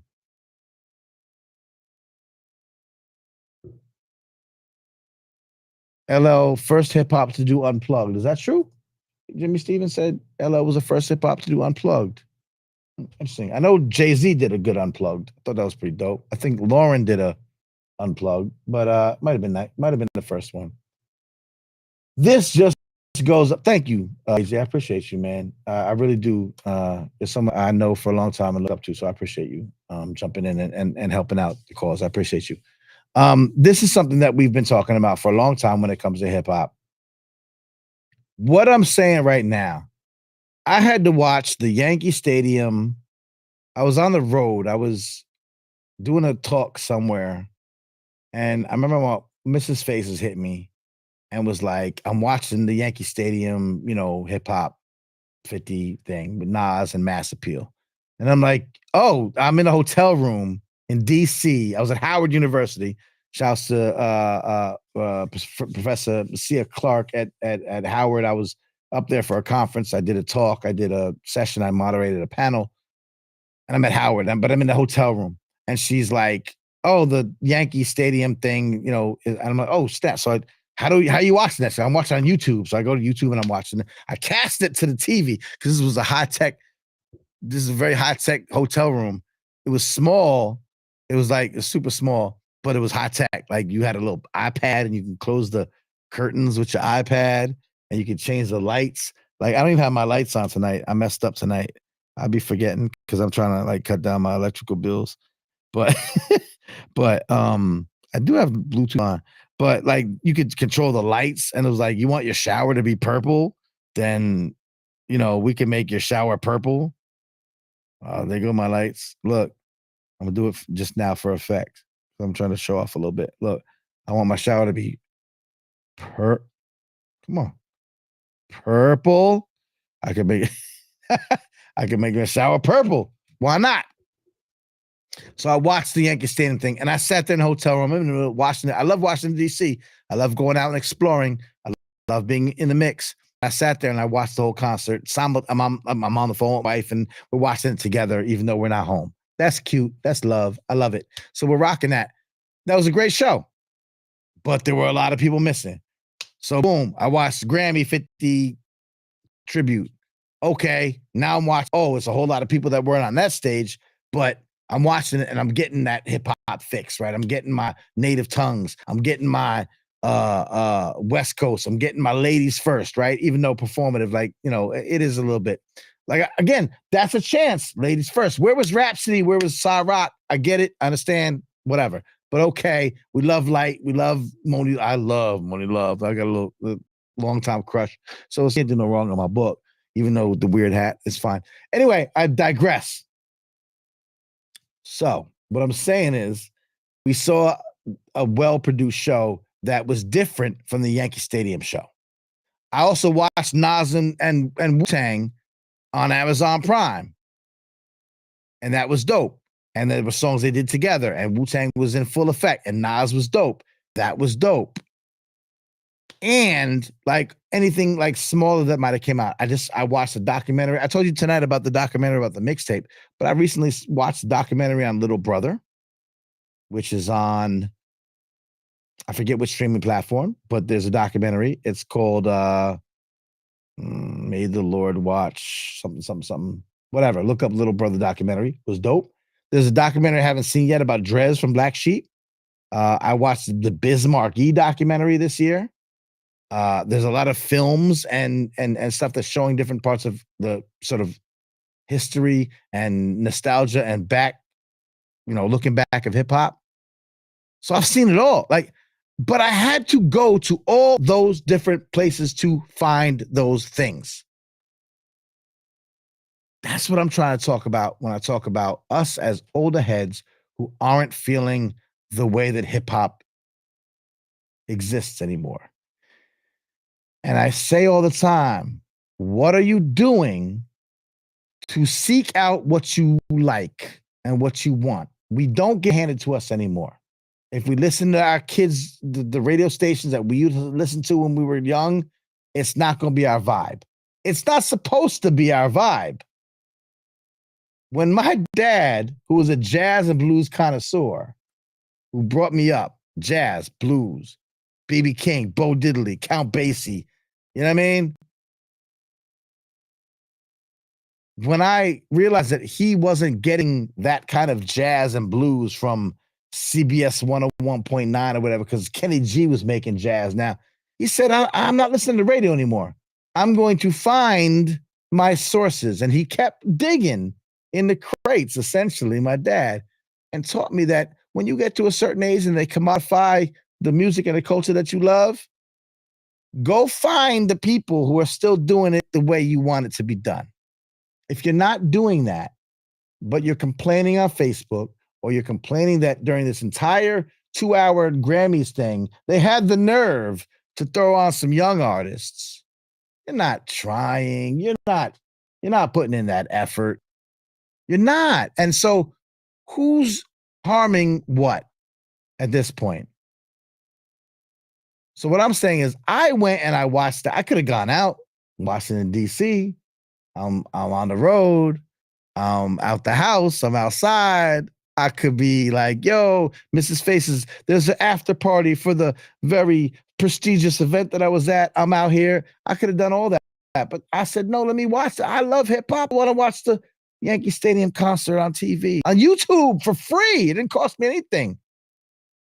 So I watched it, had a good time. Then I watched this on CBS, free TV. What you talking about? If you talking about you can't access, you got to look for it. You got to make some effort. I don't know. I missed all the chats. This is all I'm talking about. What's going on? Oh, it was Bahamadia. Miami got some recognition. That's true. Art Basel happened in Miami. I know some good folk. Some people say that Art Basel's starting to jump the shark a little bit. But I know some good people down there doing some good things. That's a Bianca Romero. You know Bianca? Dope artist. One of my favorites.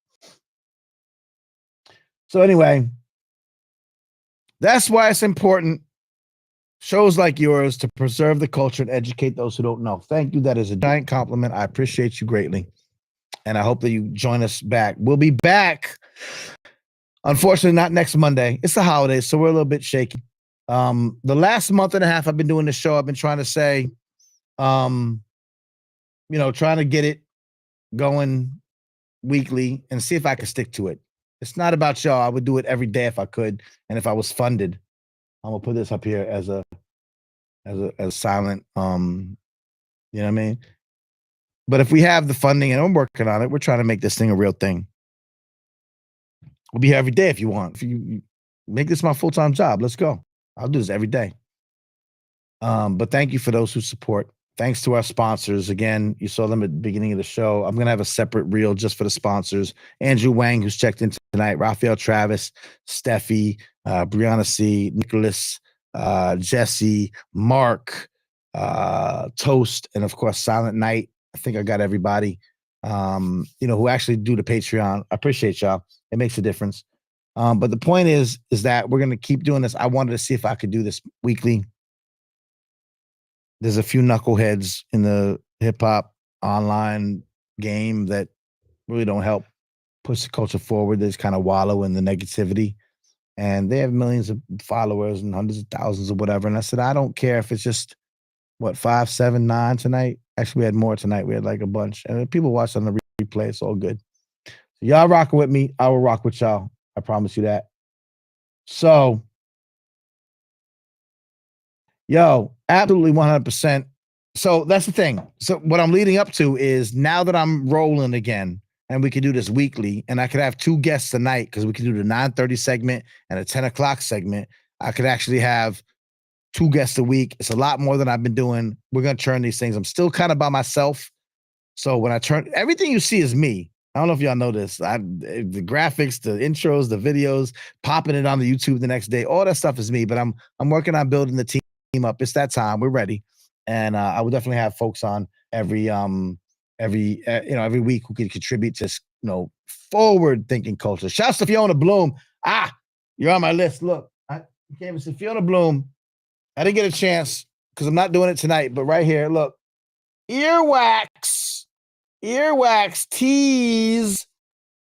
Fiona Bloom and I had a great time in Atlanta. I'm in Atlanta now, for y'all don't know.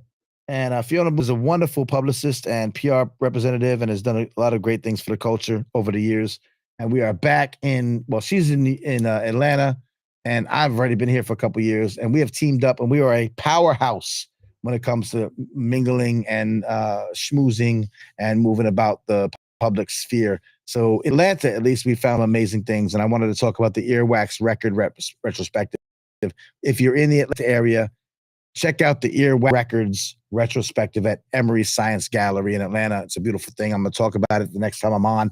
They have extended it into January, so we have time. I won't be on next week. I'll be on the road.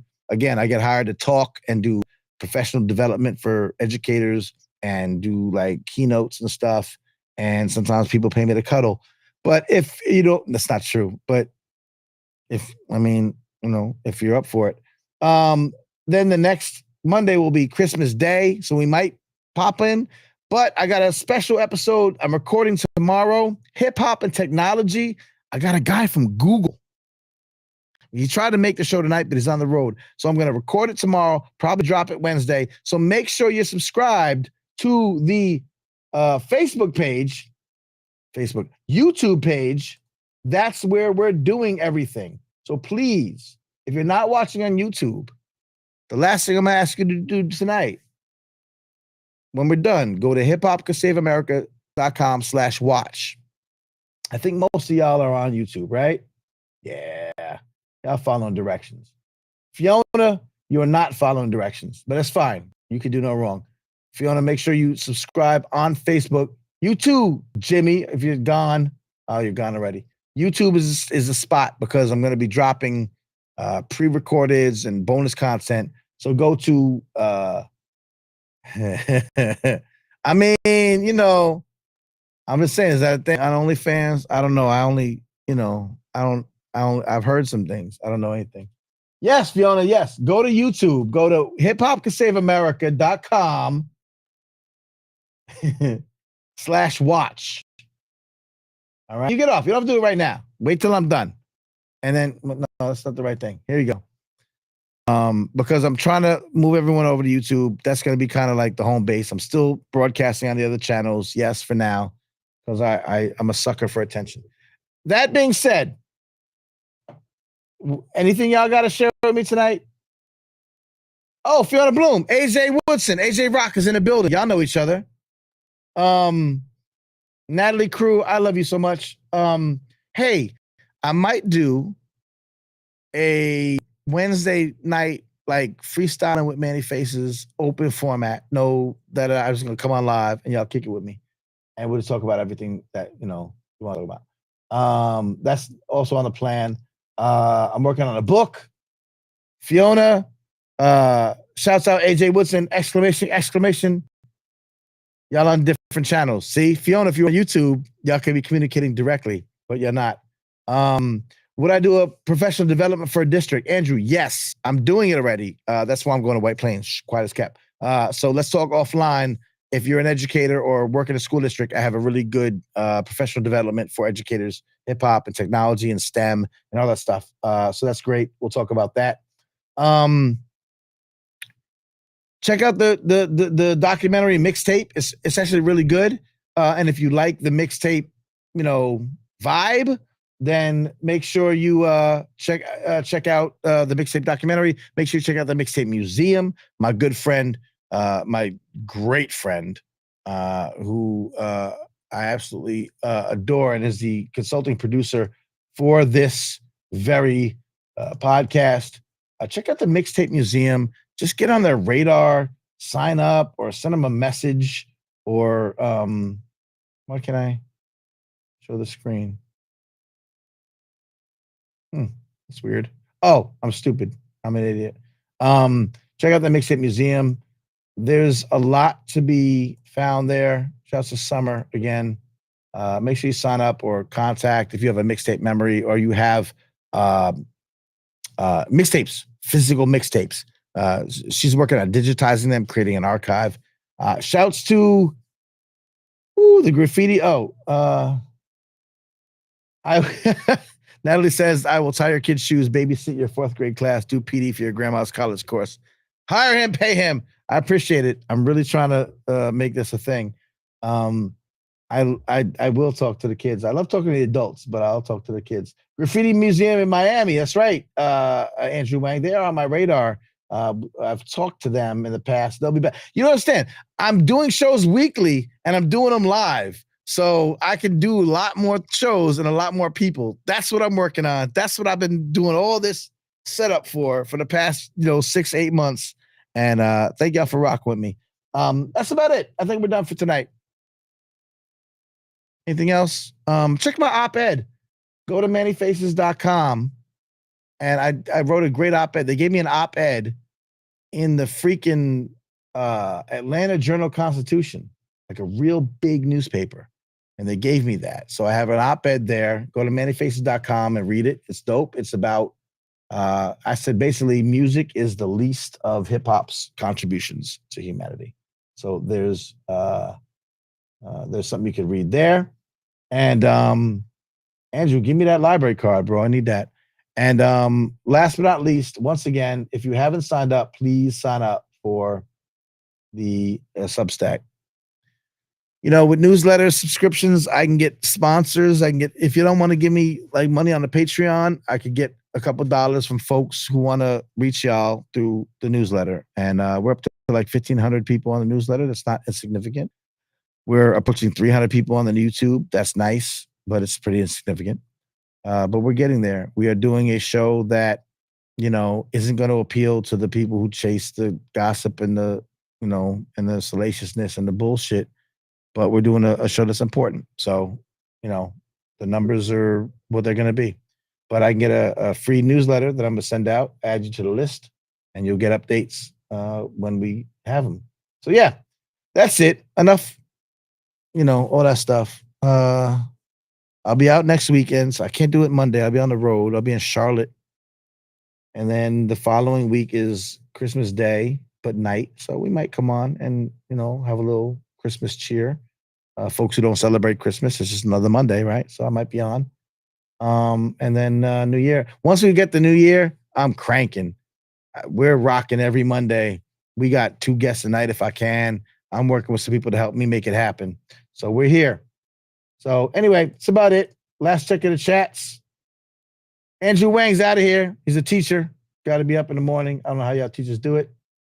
Fiona Bloom, we got so much work to do. Now that you're down here, my friend, thank you so much.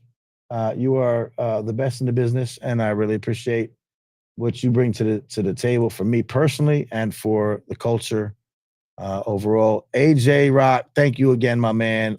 We'll talk. We'll build. We'll have you on 100%. Natalie Crew, what can I say? You know how it is. So, all right, y'all. I'm going to go have a second dinner or something. And then I'm going to knock out. I got to turn these interviews around. I got to do some more stuff. We got an interview tomorrow night. I might come online No, sign up to the YouTube because I'm going to drop this next interview tomorrow that we're doing probably on Wednesday. Hip hop and technology. I got a guy from Google that has a program that I've been involved with and talked about for years.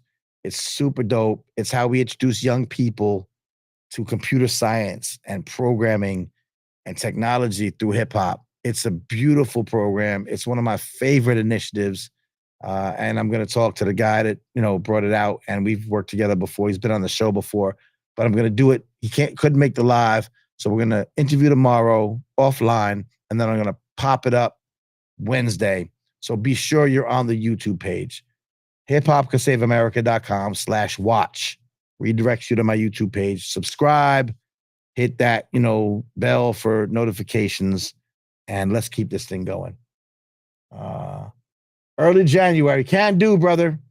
Word up. We'll make it happen. I'm going to reach out. I'm going to put you on the contact. We'll reach out offline, and we'll get you rocking. Other than that, Bob Knudsen, my man, my mellow, thank you, sir, for checking in.